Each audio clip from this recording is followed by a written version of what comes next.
നമുക്ക് വചനത്തിലേക്ക് പോകുന്നതിന് മുമ്പായിട്ട് നമുക്ക് ഒരു അതുകൂടെ കണ്ണടച്ച് നമുക്ക് പ്രാർത്ഥിക്കാം. സ്നേഹം നിറഞ്ഞ പിതാവേ, യേശുവേ നിറഞ്ഞ സ്നേഹത്തിനായിട്ട് ഞങ്ങൾ അങ്ങേ സ്തുതിക്കുന്നു. അവിടുത്തെ സന്നിധിയിൽ എത്ര സന്തോഷത്തിന് പൂർണ്ണതയുണ്ട്. ഞങ്ങളുടെ സാഹചര്യങ്ങളിലോ മറ്റു വ്യക്തികളിലോ ഒന്നും ആശ്രയിച്ചല്ലോ, ഞങ്ങളുടെ വികാരങ്ങളിലും ആശ്രയിച്ചല്ലോ, മറിച്ച് അങ്ങയുടെ കർത്താവേ സന്തോഷത്തിന്റെ, സ്നേഹത്തിന്റെ, സന്തോഷത്തിന്റെ, സമാധാനത്തിന്റെ പൂർണ്ണതയുള്ളതോടെ ഞങ്ങൾ അങ്ങേ സ്തുതിക്കുന്നു. അവിടുത്തെ മറുപടി ഞങ്ങൾ ചാരി വരുന്ന കർത്താവേ, അവിടുത്തെ രക്തത്താൽ ഞങ്ങളുടെ കുറവുകളെ ക്ഷമിക്കണം. കർത്താവേ, വിശുദ്ധ മനസാക്ഷിയോടെ ഇരുപ്പാൻ ഞങ്ങൾ ഒത്തിരി സഹായിക്കണേ. ഞങ്ങളുടെ ജീവിതത്തിൽ എന്തെങ്കിലും കുറവുകളോ കുറ്റങ്ങള് പാപങ്ങളൊക്കെ വന്നു പോയിട്ടുണ്ടെങ്കിൽ കർത്താവേ, അതെല്ലാം ഞങ്ങൾ ഓരോരുത്തരും കർത്താവേ, അതെല്ലാം ഇപ്പോൾ തന്നെ അങ്ങയോട് ഏറ്റു പറഞ്ഞ് കർത്താവേ ഉപേക്ഷിക്കുവാൻ ഞങ്ങൾ ഒത്തിരി സഹായിക്കണേ. അവരോട് ക്ഷമിക്കുവാൻ കർത്താവ്, ക്ഷമ ചോദിക്കേണ്ടവരോട് എത്രയും വേഗം ക്ഷമ ചോദിക്കാൻ കർത്താവെ എല്ലാം ഞങ്ങളെ സഹായിക്കണം. ഒരു നല്ല മനസാക്ഷിയോടെ കർത്താവെ ആയിരത്തി ഞങ്ങൾ ഓരോരുത്തരെയും സഹായിച്ചാട്ടെ. അവിടുത്തെ സ്നേഹത്താൽ ഞങ്ങൾ നിറയ്ക്കണം, സന്തോഷത്താൽ നിറയ്ക്കണം. കർത്താവെ നന്ദി കർത്താവെ, കാണിക്കണം. അവിടുത്തെ ജീവിതത്തിന് നദി, ആ ആനന്ദ നദി ഞങ്ങളിലേക്ക് വന്ന് നിറയട്ടെ. അവിടുത്തെ നാമത്തെ മുഖപ്പെടുത്തിയാട്ടെ. ഞങ്ങളോട് സംസാരിച്ചാട്ടെ. എല്ലാ ഈശ്വരത്താലും വിലയേറെ മാതിരിയുള്ള നാമത്തിലാണ് കാമിയിലാണ്. ഞാൻ ആദ്യം മുതൽ പറഞ്ഞു വന്നതുപോലെ ക്രിസ്തീയ ജീവിതത്തിലെ സന്തോഷത്തെ കുറിച്ച് പറയാൻ തുടങ്ങുമ്പോൾ ഏത് വാക്യം ആദ്യം എടുക്കണ്ടേ? എപ്പോഴും സന്തോഷിക്കുമെന്ന് പൗലോസ് അപ്പോസ്തലൻ കാരാഗൃഹത്തിൽ കിടന്ന് പറയുന്ന ആ വാക്യം നമുക്ക് എല്ലാവർക്കും അറിയാം. ഫിലിപ്പിയ ലേഖനം, ഫിലിപ്പിയർ 4-ാം അധ്യായത്തിന്റെ 4-ാമത്തെ വാക്യം എന്താ പറയുന്നത്? ഫോർ. അതുപോലെ ഒരു ഡബിൾ സന്തോഷത്തിന്റെ വാക്കുകളാണ്. എപ്പോഴും സന്തോഷിക്കുവിൻ. അവിടെ ഫിലിപ്പിയർ 4-ന്റെ 4-ാമത്തെ വാക്യത്തില് കർത്താവിൽ എപ്പോഴും സന്തോഷിക്കുവിൻ എന്ന് ഞാൻ പിന്നെയും പറയുന്നു. അപ്പൊ ആദ്യം ഒന്ന് പറഞ്ഞിട്ട് പോരാ. അതുകൊണ്ട് കർത്താവിൽ എപ്പോഴും സന്തോഷിക്കുവിൻ എന്ന് പറയുന്ന വേറൊരു വാക്യം കൂടെ ഉണ്ട്. എവിടെ? 1 തെസ്സലോനിക്കരിൽ ഒരു വാക്യമുണ്ട്. ഇവിടെ ഒരു വിരൽ വെച്ചുകൊണ്ട് വേണമെങ്കിൽ അത് പെട്ടെന്ന് നോക്കണമെങ്കിൽ 1 തെസ്സലോനിക്കർ 5-ന്റെ 16-ാമത്തെ വാക്യത്തില് എപ്പോഴും സന്തോഷിക്കുവിൻ എന്ന് പറയുന്നുണ്ട്. എന്നാ ഇവിടെ കുറച്ചുകൂടെ ക്ലിയർ ആയിട്ട് എവിടെ നമ്മുടെ സന്തോഷം? കർത്താവിൽ എപ്പോഴും സന്തോഷിക്കുകയും. അപ്പൊ ഒരു തവണ പറഞ്ഞിട്ടും ഒരുപക്ഷെ പൗലോസങ്ങ എപ്പോഴും സന്തോഷിക്കാനൊക്കെ പറഞ്ഞത് അധികം അങ്ങ് അർത്ഥമാക്കാതെ പറഞ്ഞായിരിക്കും. ഒരു എന്താ പറഞ്ഞ എപ്പോഴും സന്തോഷമായിരിക്കട്ടെ, സുഖമായിരിക്കട്ടെ എന്നൊരു ലാഘവത്തോടെ പറഞ്ഞായിരിക്കും എന്ന് നിങ്ങൾ വിചാരിക്കരുത്. എപ്പോഴും സന്തോഷിക്കാൻ പിന്നെ ഞാൻ നിങ്ങളോട് പറയുന്നത് ഒന്നുകൂടെ ഈ പുൾപ്പിറ്റൊക്കെ ഒന്നുകൂടെ അടിച്ച് പറയുന്നത് പോലെ പിന്നെ ഞാൻ പറയുന്നത് ഡബിൾ സന്തോഷം. എനിക്ക് സ്വീകരിക്കാൻ ആർത്തിരി ജോസിനെ ട്വിൻസ് ആയിട്ട് പറഞ്ഞപ്പോ ഈ കൺഗ്രാറ്റുലേഷൻസ് പറയുമ്പോൾ ഒരു വിശ്വാസിയായിട്ടുള്ള സഹോദരൻ പറഞ്ഞു, congratulations again I say congratulations എന്ന് പറഞ്ഞു. ഡബിൾ ട്വിൻസ്, ഡബിൾ ജോയ് ആയതുകൊണ്ട് ഈ വചനത്തെ അദ്ദേഹം ഒരു വിശ്വാസിയായിട്ടുള്ള ഒരു ഡോക്ടറായിട്ടുള്ള സർജനായിട്ടുള്ള CMC-യിലുള്ള ഒരു സഹോദരനാണ്. അപ്പൊ കൺഗ്രാറ്റുലേഷൻ, അഭിനന്ദനങ്ങൾ. പിന്നെയും ഞാൻ പറയുന്നു അഭിനന്ദനങ്ങൾ. ഒരു അഭിനന്ദനങ്ങൾ പോലെ 2 അഭിനന്ദനങ്ങൾ വേണം. അതായത് ഈവൻ ആക്ച്വലി ആ സമയത്ത് ഇവരെ ഉണ്ടായ സമയത്ത് ബാംഗ്ലൂർ കോൺഫറൻസ് നടക്കുന്ന സമയത്ത് നമ്മള് ജോജിബേറിനെ കുറിച്ച് പറയുമ്പോൾ ജോജിബേർ പറഞ്ഞ വേറെ ഒരു പ്രാവശ്യം അഭിനന്ദനങ്ങൾ പറഞ്ഞാൽ പോലെ ഇരട്ടി അഭിനന്ദനങ്ങൾ എന്ന് പറഞ്ഞതുപോലെ ഇവിടെ പൗലോസ് പറയുവാണ് സന്തോഷിക്കുവിൻ എന്ന് പറയുമ്പോ നമ്മൾ വിചാരിക്കപ്പോ പൗലോസിനെല്ലാം പൗലോസ് ഏറ്റവും അങ്ങ് സമ്പൽ സമൃദ്ധിയോടെ ഒരു കുറവുമില്ലാതെ രാജകീയമായിട്ട് വലിയ സോഫ കട്ടിലില് വളരെ സുഖലോലുപനായിട്ട് തന്റെ വളരെ മൃഷ്ടാന ഭോജനമൊക്കെ കഴിച്ച് എമ്പൊക്കെ വിട്ട് സന്തോഷിക്കാന് പറയുമായിരിക്കും എന്ന് നമുക്ക് ചിന്തിക്കാം. ഇന്ന് അങ്ങനെ അല്ല എന്നുള്ള കാര്യം നമ്മള് അതിനറിയാം, നമുക്കറിയാം. പൗലോസ് എഴുതുമ്പം പൗലോസ് എവിടെ നിന്നുകൊണ്ട് എഴുതിയ പൗലോസ് ലൊക്കേഷൻ, നമ്മളിപ്പം ഫോട്ടോ ഒക്കെ എടുക്കുമ്പോൾ അതിന്റെ ലൊക്കേഷനൊക്കെ ടാഗ് ചെയ്ത് ഇടുവല്ലേ എന്ന് പറയുന്നത് പോലെ ഇപ്പോഴത്തെ കാലത്ത് അങ്ങനെയൊക്കെ ഫേസ്ബുക്കിൽ ഫോട്ടോ ഇടുമ്പോൾ ലൊക്കേഷൻ ഇന്നടുത്ത് വെച്ചാണ് ആ ഫോട്ടോ എടുത്തത്, ഇന്നവിടെ വെച്ചാണ് ഞാൻ ഈ ബ്ലോഗ് എഴുതിയത്, ബ്ലോഗ് ഷൂട്ട് ചെയ്ത് ബ്ലോഗ് എഴുതിയത്. ലൊക്കേഷനും കൂടെ എവിടെയാണ് ലൊക്കേഷൻ, ഇപ്പൊ കറണ്ട് ലൈവ് ലൊക്കേഷൻ ഒന്ന് ഇടൂ എന്ന് പറയും. ഇപ്പൊ കാറെങ്ങാനും ബ്രേക്ക് ഡൗൺ ആയാല് അവിടെ കറണ്ട് ലൊക്കേഷൻ ഒന്ന് വാട്സാപ്പിൽ ഷെയർ ചെയ്യാൻ പറയും ഇപ്പോൾ. അപ്പം പൗലോസിനോട് നമ്മള് പൗലോസ് കറണ്ട് ലൊക്കേഷൻ ഒന്ന് ഷെയർ ചെയ്യും എന്ന് പറയുമ്പോൾ പൗലോസ് അവിടെ എന്തായിരിക്കും കറണ്ട് ലൊക്കേഷൻ? അവിടെ കാരാഗൃഹത്തിൽ കിടക്കുക, ജയിലിൽ കിടക്കുക. കാരാഗൃഹം എന്ന് പറഞ്ഞാൽ ചിലപ്പോൾ നമ്മുടെ കൊച്ചു പിള്ളേർക്ക് മനസ്സിലാവില്ല. ജയിലിൽ കിടക്കുക. ജയിലിൽ കിടക്കുക എന്ന് പറയുമ്പോൾ അന്നത്തെ റോമൻ കാരാഗൃഹം എന്ന് പറയുന്നത് ഇന്നത്തെ പോലെ വലിയ സോഫിസ്റ്റിക്കേറ്റഡ് ആയിട്ടുള്ള വലിയ സമ്പൽ സമൃദ്ധമായിട്ടുള്ള എല്ലാ ഭക്ഷണവും എല്ലാവർക്കും കിട്ടുന്നതും അല്ലൊക്കെയുള്ള വലിയ വൃത്തിയും കാര്യങ്ങളും ഉള്ള കാരാഗൃഹങ്ങളൊന്നും അല്ല. അങ്ങനെ വല്ലാത്തൊരു ഡഞ്ചൻ മാതിരി, കുണ്ടറ എന്നൊക്കെ പറയും. കുണ്ടറ എന്ന് പറഞ്ഞാൽ നമ്മുടെ കൊല്ലത്തുള്ള കുണ്ടറയല്ല. അതുപോലെ ഒരു ഈ മലയാളത്തിൽ ഇങ്ങനെ ബൈബിളിനകത്ത് കുണ്ടറ എന്നൊക്കെ ആ വാക്ക് വരുന്നുണ്ട്. അപ്പം താമസിക്കാറ് ഞാൻ ആദ്യം വായിച്ചത് കൊല്ലത്തുള്ള കുണ്ടറയെ കുറിച്ച് പറയാമെന്ന് വിചാരിച്ചു.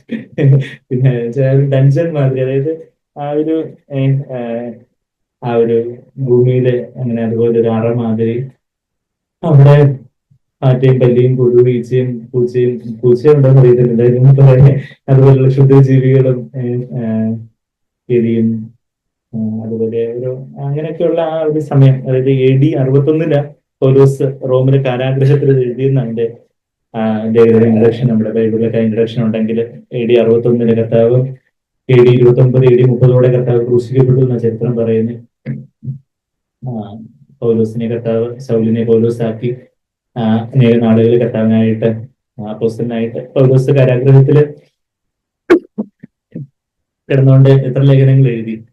ബൈബിൾ ക്വസ്റ്റ്യൻ ചോദിക്കൂല്ലേ, what are the prison letters, prison epistles? കാരാഗ്രഹത്തിൽ കിടന്ന ലേഖനങ്ങൾ ഏതൊക്കെയാണെന്ന് വെച്ചാൽ, ഒന്ന് ഫിലിപ്പി ലേഖനം എഴുതി, പിന്നെ എഫേസ്യ ലേഖനം കാരാഗ്രഹത്തിൽ കിടന്നുകൊണ്ട് എഴുതി, കൊളോസി ലേഖനം കാരാഗ്രഹത്തിൽ കിടന്നുകൊണ്ട് എഴുതി, പിന്നെ ഫിലമോന്റെ ലേഖനവും കാരാഗ്രഹത്തിൽ കിടന്നുകൊണ്ട് എഴുതി. അപ്പൊ ഈ 4 ലേഖനങ്ങൾ പ്രിസൺ എപ്പിസൽസ് അല്ലെങ്കിൽ കാരാഗ്രഹ ലേഖനങ്ങൾ എന്നൊക്കെ അറിയപ്പെടുന്നത്. അതായത് എഫേസ്യൻസ്, ഫിലിപ്പിയൻസ്, കൊളോസിയൻസ്, ഫിലമോൻ. കിട്ടിയല്ലോ അല്ലേ?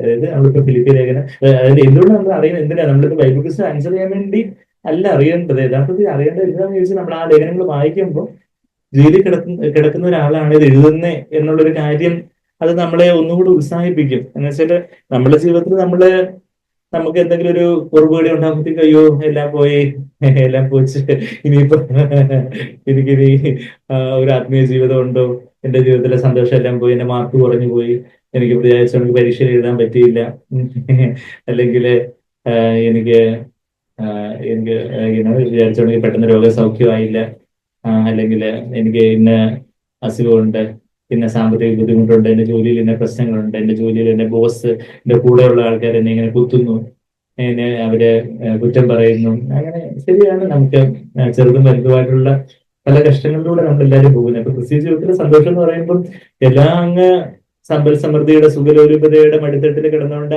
സന്തോഷിക്കുവിൻ, നിങ്ങളോട് ഞാൻ സന്തോഷിക്കുമെന്ന് പറയുന്നു, നിങ്ങൾക്ക് എന്താ സന്തോഷമില്ലേ എന്ന് പറയുന്ന ഒരു അപ്പോസ്തലനല്ല, മറിച്ച് എനിക്ക് ആർക്കെങ്കിലും പരാതി ഉറപ്പാനോ ഉള്ള എന്തെങ്കിലും ഒരു അലവൻസ് കൊടുക്കുവാണെങ്കിൽ ആദ്യം അത് കൊടുക്കേണ്ട പൗലോസിന്. ഇത് ആ പൗലോസാണ് ഈ ഇതേ ഫിലിപ്പി ലേഖനം 2-ന്റെ 14-ാമത്തെ വാക്യത്തിൽ എന്താ പറയുന്നത്? ഒന്നിനെ കുറിച്ച് 2-ന്റെ 14-ാമത്തെ വാക്യത്തില് അതെ, വക്രതയും കോട്ടവും ഉള്ള തലമുറയുടെ നടുവിൽ നിങ്ങൾ അനുന്വരും പരമാർത്ഥികളും ദൈവത്തിന് നിഷ്കളങ്ക മക്കളും ആകേണ്ടതിന് എങ്ങനെ ജീവിക്കണ്ടേ? എല്ലാം പിറവെടുപ്പോടെയും വാദത്തോടെയും കൂടെ ചെയ്യണം. അങ്ങനെയാണോ?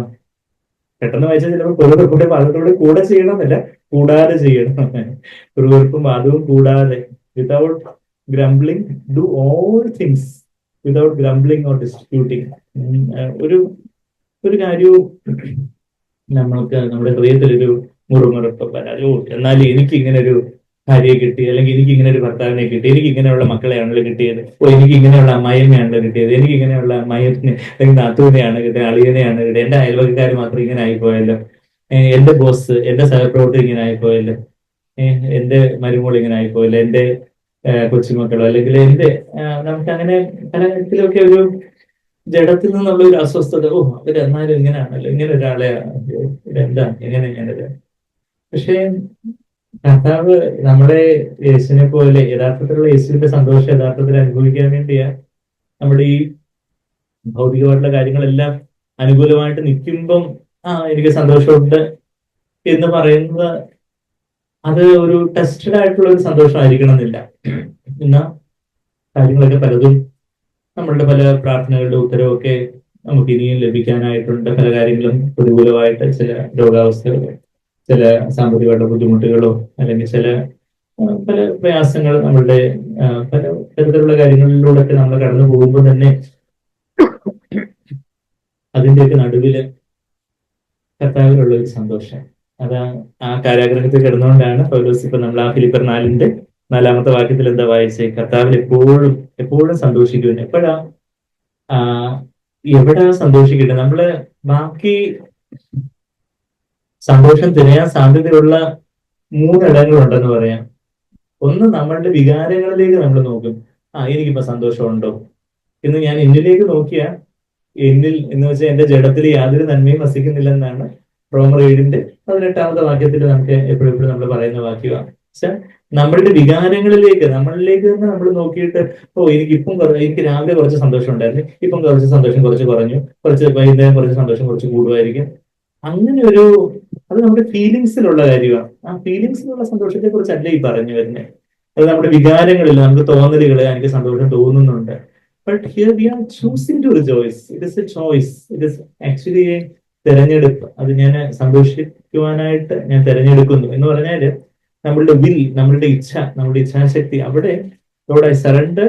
ആ ഇച്ഛാശക്തിയിൽ എനിക്കൊരു തീരുമാനം എടുക്കാം. അവിടെ എന്റെ സ്വന്തം ഇഷ്ടമുണ്ട്, ദൈവത്തിന്റെ ഇഷ്ടമുണ്ട്. എന്റെ സ്വന്തം ഇഷ്ടം എന്ന് പറഞ്ഞാൽ എല്ലാത്തിനും പരാതിയും കുറവും ഒക്കെ പറഞ്ഞ് നമ്മുടെ എനിക്കിപ്പോ സന്തോഷിക്കാനൊന്നും അത്ര മനസ്സൊന്നുമില്ല, കുറച്ചുകൂടെ കഴിഞ്ഞിട്ട് വേണമെങ്കിൽ ഞാൻ ആലോചിച്ചിട്ട് സന്തോഷിക്കാം എന്നൊക്കെ പറയുന്ന ഒരു സ്റ്റബൺനെസ് ഉള്ള ഒരു ദുശ്ശാഠ്യവും മർക്കടമുഷ്ടിയൊക്കെ ഉള്ള ഒരു ജഡമാണ് നമുക്കുള്ളത്. അപ്പൊ നമ്മളുടെ വികാരങ്ങളിലേക്ക് നോക്കി, അല്ലെങ്കിൽ ബാക്കിയുള്ള 3 ഇടമെന്ന് ഞാൻ പറഞ്ഞു, എന്താ, നമ്മുടെ വികാരങ്ങളിലേക്ക് നോക്കിയാൽ നമുക്ക് ചിലപ്പോൾ സന്തോഷം തോന്നാം, ചിലപ്പോൾ സന്തോഷം തോന്നാതിരിക്കാം. അതൊരു ക്രിസ്തീയ സന്തോഷം അല്ല യഥാർത്ഥത്തിന്. അത് എന്താ പറയുക, ഇങ്ങനെ ഈ തിരമാലകൾ വന്നും പോയി ഒക്കെ ഇരിക്കും. അതൊരു സ്ഥായിയായിട്ടുള്ള ഒരു കാര്യമല്ല. അതിന്റെ കാര്യമല്ല നമ്മൾ പറയുന്നത്. പിന്നെ നമ്മളുടെ സാഹചര്യങ്ങളിലേക്ക് നോക്കാം. എനിക്ക് എല്ലാ കാര്യങ്ങളും ഒക്കെ എല്ലാം ഞാൻ വിചാരിക്കുന്ന കാര്യങ്ങളെല്ലാം സാഹചര്യങ്ങളൊക്കെ, നമ്മുടെ സാമ്പത്തിക സ്ഥിതി, നമ്മളുടെ ആരോഗ്യസ്ഥിതി, ബാക്കിയുള്ളവരുമായിട്ടുള്ള ബന്ധങ്ങൾ, അങ്ങനെയൊക്കെയുള്ള പല സാഹചര്യങ്ങൾ, നമ്മുടെ ജോലി സ്ഥലത്തെ സാഹചര്യങ്ങൾ, എന്റെ വർക്കിലൂടെയൊക്കെ ഇപ്പം കുറഞ്ഞു, എനിക്ക് ശമ്പള ഉയർവ് തന്നു, അങ്ങനെയൊക്കെയുള്ള എനിക്ക് നല്ല ലൈറ്റ് ആയിട്ടുള്ള പോസ്റ്റിംഗ് ആയി. ഇന്റേൺഷിപ്പ് ചെയ്യുന്നവർക്ക് ഇതൊക്കെ ഭയങ്കര ഹെവി പോസ്റ്റിംഗ്. ഇപ്പൊ ഇതൊക്കെ കഴിഞ്ഞ് കുറച്ചുകൂടെ ലൈറ്റ് പോസ്റ്റിംഗ് ആയി. അപ്പൊ ഞാൻ കുറച്ച് സന്തോഷിക്കാം. ഇപ്പൊ ഭയങ്കര ICU ഡ്യൂട്ടി, എപ്പോഴും കോൾ വരുന്നോണ്ടിരിക്കുക, എപ്പോഴും നഴ്സുമാരെ അങ്ങോട്ടും ഇങ്ങോട്ടും വിളിച്ചുകൊണ്ടിരിക്കുന്നത്. ഒക്കെ എനിക്ക് സന്തോഷിക്കാനൊന്നും പറ്റത്തില്ല. അങ്ങനെയുള്ള ഒരു സാഹചര്യങ്ങളിലുള്ള ഒരു സന്തോഷമല്ല. അപ്പൊ വികാരങ്ങളിലേക്ക് നോക്കാം, സാഹചര്യങ്ങളിലേക്ക് നോക്കാം, അല്ലെങ്കിൽ മറ്റു വ്യക്തികളിലോട്ട് നോക്കാം. എന്നുവെച്ചാൽ ഒരു വ്യക്തിയിലേക്ക് നോക്കുന്നത് നമ്മളിലേക്ക് തന്നെ നോക്കാം. അപ്പൊ നമ്മളിലേക്ക് തന്നെ നോക്കുന്നതാകാം, മറ്റു വ്യക്തികളിലൂടെ നോക്കുന്നതാകാം, സാഹചര്യങ്ങളിലൂടെ നോക്കുന്നതാകാം. ഇത് 3 നമ്മള് സന്തോഷിക്കാനായിട്ട്, യഥാർത്ഥത്തിൽ ഈ ദൈവത്തിന്റെ വചനം, ഈ ഫിലിപ്പർ 4:4 നമുക്ക് അനുസരിക്കണമെങ്കിൽ ഇത് 3ലേക്ക് നമ്മൾ മാറി തിരിഞ്ഞോട്ട് നോക്കിക്കൊണ്ടിരുന്ന ഒരു കാലത്ത് നമ്മൾ ആ വചനം നമുക്ക് അനുസരിക്കാൻ പറ്റത്തില്ല. എന്നുവെച്ചാൽ നമ്മളിലേക്ക് തന്നെ നോക്കിയാലും, മറ്റു വ്യക്തികളിലേക്ക് നോക്കിയാലും, മറ്റു സാഹചര്യങ്ങളിലേക്ക് നോക്കിയാൽ, മറ്റു വ്യക്തികളിലേക്ക് നോക്കിയാൽ, നമ്മളുടെ ഭാര്യയിലേക്ക് നമ്മൾ നോക്കുന്നു, ഭർത്താവിലേക്ക് നമ്മൾ നോക്കുന്നു, കുഞ്ഞുങ്ങളിലേക്ക് നോക്കുന്നു. ഏറ്റവും പെർഫെക്റ്റ് ആയിട്ടുള്ള കുഞ്ഞുങ്ങളുണ്ടെങ്കിൽ ഞാൻ സന്തോഷിക്കാം. എല്ലാം പറയുന്നതിന് മുമ്പേ അനുസരിക്കുന്ന കുഞ്ഞുങ്ങൾ, അല്ലെങ്കിൽ ഒരു അനുസരണക്കേട് കാണിക്കാതെ ഹോംവർക്ക് എഴുതാൻ പെട്ടെന്ന് തന്നെ എല്ലാം ഹോംവർക്ക് എഴുതി അതിലെ കുഞ്ഞുങ്ങളെ അതുപോലെ പെർഫെക്റ്റ് ആണെങ്കിൽ മാത്രം ഞാൻ സന്തോഷിക്കാം. അല്ലെങ്കിൽ അപ്പനമ്മമാർക്ക് അവർക്കൊരു രോഗവും ഇല്ല, അവരെല്ലാം പെർഫെക്റ്റ്ലി ഹെൽത്തി, അവർക്ക് രോഗങ്ങളെല്ലാം അങ്ങ് മാറി അവരങ്ങ് പുനരുദ്ധാന ശരീരത്തിൽ ഇരിക്കുന്നവർക്ക് ഒരു കുറവും ഇല്ലാതിരിക്കുവാണെങ്കിൽ ഞാൻ സന്തോഷിക്കാം. അങ്ങനെ നമ്മൾ മറ്റു വ്യക്തികളിലേക്ക് നോക്കിയിട്ട് അവരൊക്കെ തികഞ്ഞവരാണെങ്കിൽ എന്റെ അയൽവക്കത്തുകാരൻ, അല്ലെങ്കിൽ അയൽവക്കത്തുകാരി, അല്ലെങ്കിൽ എന്റെ നാത്തൂന്, അമ്മായിയമ്മ, അല്ലെങ്കിൽ മരുമോള്, അല്ലെങ്കിൽ വേറെ പല വ്യക്തികളിലേക്കൊക്കെ നോക്കിയിട്ട് അവരൊക്കെ മാനസാന്തരപ്പെട്ട് ഞാൻ വിചാരിക്കുന്നതൊക്കെ ആവുകയാണെങ്കിൽ ഞാൻ സന്തോഷിക്കാം എന്ന് പറഞ്ഞാൽ നമ്മൾ ഒരു കാര്യത്തിലും സന്തോഷിക്കാൻ പോകുന്നില്ല. പക്ഷെ നമ്മളിലേക്കോ മറ്റു വ്യക്തികളിലോട്ടോ വികാരങ്ങളിലോട്ടോ സാഹചര്യങ്ങളിലോട്ടോ, നമ്മളിലേക്കെന്ന് പറഞ്ഞാൽ നമ്മുടെ വികാരങ്ങളിലേക്കോ ബാക്കിയുള്ള വ്യക്തികളിലോട്ടോ സാഹചര്യങ്ങളിലോട്ടോ ഒക്കെ നോക്കിയിട്ട് നമ്മൾ സന്തോഷിക്കാനും പറഞ്ഞിരുന്നാല് ഒരു കാലത്ത് ഈ സന്തോഷിക്കാന് നമുക്ക് പറ്റത്തില്ല എന്നുള്ള കാര്യം. എന്നാ എപ്പോഴാണ് നമുക്ക് സന്തോഷിക്കാൻ പറ്റുന്നേ? അത് നമ്മുടെ ഈ ഫിലിപ്പർ 4:4 തന്നെ പറയുന്നുണ്ട്. എന്താ പറയുന്നേ അവിടെ? കർത്താവിൽ എപ്പോഴും സന്തോഷിക്കുക. യേശുവിനാണ് സന്തോഷിക്കേണ്ടത്. നമ്മള് എന്തെല്ലാം സാഹചര്യങ്ങൾ നടക്കും, അതിനിപ്പോ നമുക്ക് വല്ലാത്ത ഭയങ്കര തീരാ വേദന, ഭയങ്കര ശാരീരികമായിട്ട് ഭയങ്കര നടുവേദനയോ പല്ലുവേദനയോ ചെവി വേദനയോ, ശരിയാണ്, അതിന്റെ ഗുളികയും കാര്യങ്ങളും ഇഞ്ചക്ഷനൊക്കെ എടുക്കേണ്ടൊക്കെ എടുത്തോ, കുഴപ്പമില്ല. ഭയങ്കരമായിട്ട് വല്ലാത്ത വേദനയിൽ നമ്മളായിരിക്കും, അല്ലെങ്കിൽ നമുക്ക് മനസ്സിന് വല്ലാതെ വിഷമം ഉണ്ടാകുന്ന രീതിയിൽ, നിരാശ ഉണ്ടാകാവുന്ന രീതിയിൽ ഒരു സാഹചര്യം ഉണ്ടായി, അല്ലെങ്കിൽ ഒരു വ്യക്തിയിൽ നിന്ന് ഒരു പെരുമാറ്റം ഉണ്ടായി. ആ സാഹചര്യത്തിൽ നമ്മൾ ആ വ്യക്തിയിലോട്ടോ സാഹചര്യത്തിലോട്ടോ നമ്മളിലോട്ടോ തന്നെ നോക്കി നമ്മൾ നിരാശപ്പെട്ടിരിക്കും. പക്ഷേ നമ്മള് യേശുവിലേക്ക് നോക്കുവാണെങ്കിൽ നമുക്ക് ആ വാക്യത്തിലേക്ക് വരെ വിശ്വാസത്തിന്റെ നായകനാവിലേക്ക് നമുക്ക് പോകാം. അത് ഇവിടെ പറയുന്നത് കർത്താവിൽ എപ്പോഴും സന്തോഷിക്കുവിൻ എന്ന് ഞാൻ പിന്നെയും പറയുന്നു. അപ്പം ആ എബ്രായ ലേഖനം 12-ാം അധ്യായത്തിന്റെ നമുക്ക് നമ്മളിപ്പോ പറയുന്ന യേശുവിലേക്ക് നോക്കാനാ നമ്മളുടെ ജീവിതത്തില് എങ്ങോട്ടാ നമ്മൾ നോക്കണ്ടേ? കർത്താവ് ഒരു സന്തോഷത്തെ മുന്നിൽ കണ്ട് യാത്ര ചെയ്ത ഒരു കർത്താവ്. അത് നമ്മളെ എബ്രായർ 12-ാം അധ്യായത്തിന്റെ അതിന്റെ 1-ാമത്തെ വാക്യത്തിന്റെ അവസാനം, 1-ാമത്തെ വാക്യം 1-2 ഞാനങ്ങ് വായിക്കുക. ആകയാൽ നാമും സാക്ഷികളുടെ ഇത്ര വലിയൊരു സമൂഹം, പഴയ ഭക്തന്മാരുടെ വലിയൊരു സമൂഹത്തെ കുറിച്ചൊക്കെ 11-ാം അധ്യായത്തിൽ എബ്രായർ 11-ാം അധ്യായത്തിലൊക്കെ പറഞ്ഞതിന് ശേഷം നമുക്ക് ചുറ്റും നിൽക്കുന്നത് കൊണ്ട് സകല ഭാരവും, മുറുകെ പറ്റുന്ന പാപവും, പല ഭാരങ്ങൾ നമ്മളെ ആകുലപ്പെടുത്തുന്ന, തളർത്തി കളയുന്ന ഭാരങ്ങള്, മുറുകെ പറ്റുന്ന ചില പാപങ്ങള്, കോപം, മോഹം, അതുപോലുള്ള പാപങ്ങളെ മുറുകെ പറ്റുന്ന, നമ്മള് എത്ര വിട്ടിട്ട് പോകണമെന്ന് വിചാരിച്ചാലും പിന്നെ ഇടയ്ക്ക് ഇങ്ങനെ നമ്മുടെ ജഡത്തിൽ പൊന്തി വരുന്ന തരത്തിലുള്ള പാപങ്ങള്, സകലം മുറുകെ പറ്റുന്ന പാപവും ഒക്കെ വിട്ട്, അല്ലെങ്കിൽ കയ്പ്, ക്ഷമിക്കാൻ പറ്റാത്ത അവസ്ഥ, അങ്ങനെയൊക്കെയുള്ള മുറുകെ പറ്റുന്ന പാപങ്ങള് വിട്ട് നമുക്ക് മുമ്പിൽ കർത്താവ് വെച്ചിരിക്കുന്ന ഒരു race that is set before us, കർത്താവ് മുമ്പിൽ നമുക്ക് വെച്ചിരിക്കുന്ന ഓട്ടം സ്ഥിരതയോട് ഓടണം. അപ്പൊ അവിടെ എവിടെ നോക്കിക്കൊണ്ട്, എവിടെ ഫോക്കസ് ചെയ്തുകൊണ്ട് ഓടണം എന്ന് ചോദിച്ചാൽ, അങ്ങോട്ടും ഇങ്ങോട്ടും വായി നോക്കിക്കൊണ്ട് ഓടിയ എവിടെങ്കിലും എത്തും. എന്നാൽ ഇവിടെ എന്താ 2-ാമത്തെ വാക്യത്തിൽ വിശ്വാസത്തിന്റെ നായകന് നമുക്ക് മുന്നേ ഓടിയതായിട്ട് വഴികാട്ടിയായിട്ട് നടത്തിയിടണമെന്ന് നമ്മൾ ആ ആരാധനയുടെ പാട്ടിൽ പാടിയതുപോലെ, മുൻപേ നടന്ന വഴികാട്ടിയായി നടത്തിയിടണമെന്ന് നമ്മൾ പാടി. കർത്താവ് മുന്നോടിയായിട്ട് പോയിട്ടുണ്ടെന്ന് ഇതേ എബ്രായർ 6:20 നമ്മൾ വായിക്കുന്നുണ്ട്. മുമ്പ് കൂട്ടി പ്രവേശിച്ചിരിക്കുന്നു എന്ന് നമ്മൾ അവിടെ വായിക്കുന്നുണ്ട്. മുമ്പ് കൂട്ടി പ്രവേശിച്ചിരിക്കുന്നു എന്ന് പറയുമ്പോൾ അവിടെ മുന്നോടിയായി പ്രവേശിച്ചിരിക്കുന്നു എന്നാണ് യഥാർത്ഥത്തിൽ വേണ്ടത്. അവിടെ കർത്താവ് നമുക്കൊരു എക്സാമ്പിൾ ആയിട്ട് ഈ Joy in Christian life, Christian ജീവിതത്തിന്റെ സന്തോഷത്തെ കുറിച്ച് വായിക്കുമ്പോൾ ഒരു എക്സാമ്പിൾ നമുക്കുണ്ട്. ഒരു കമാൻഡ്മെന്റ് ആയിട്ട് മാത്രം ഇപ്പോ സന്തോഷിക്കും എന്നൊരു കൽപ്പനയുണ്ട്. അതുകൊണ്ട് നമ്മൾ ഇനി എല്ലാം കൂടെ സന്തോഷിക്കാനായിട്ട് ഇങ്ങനെ പെടാപ്പെടും.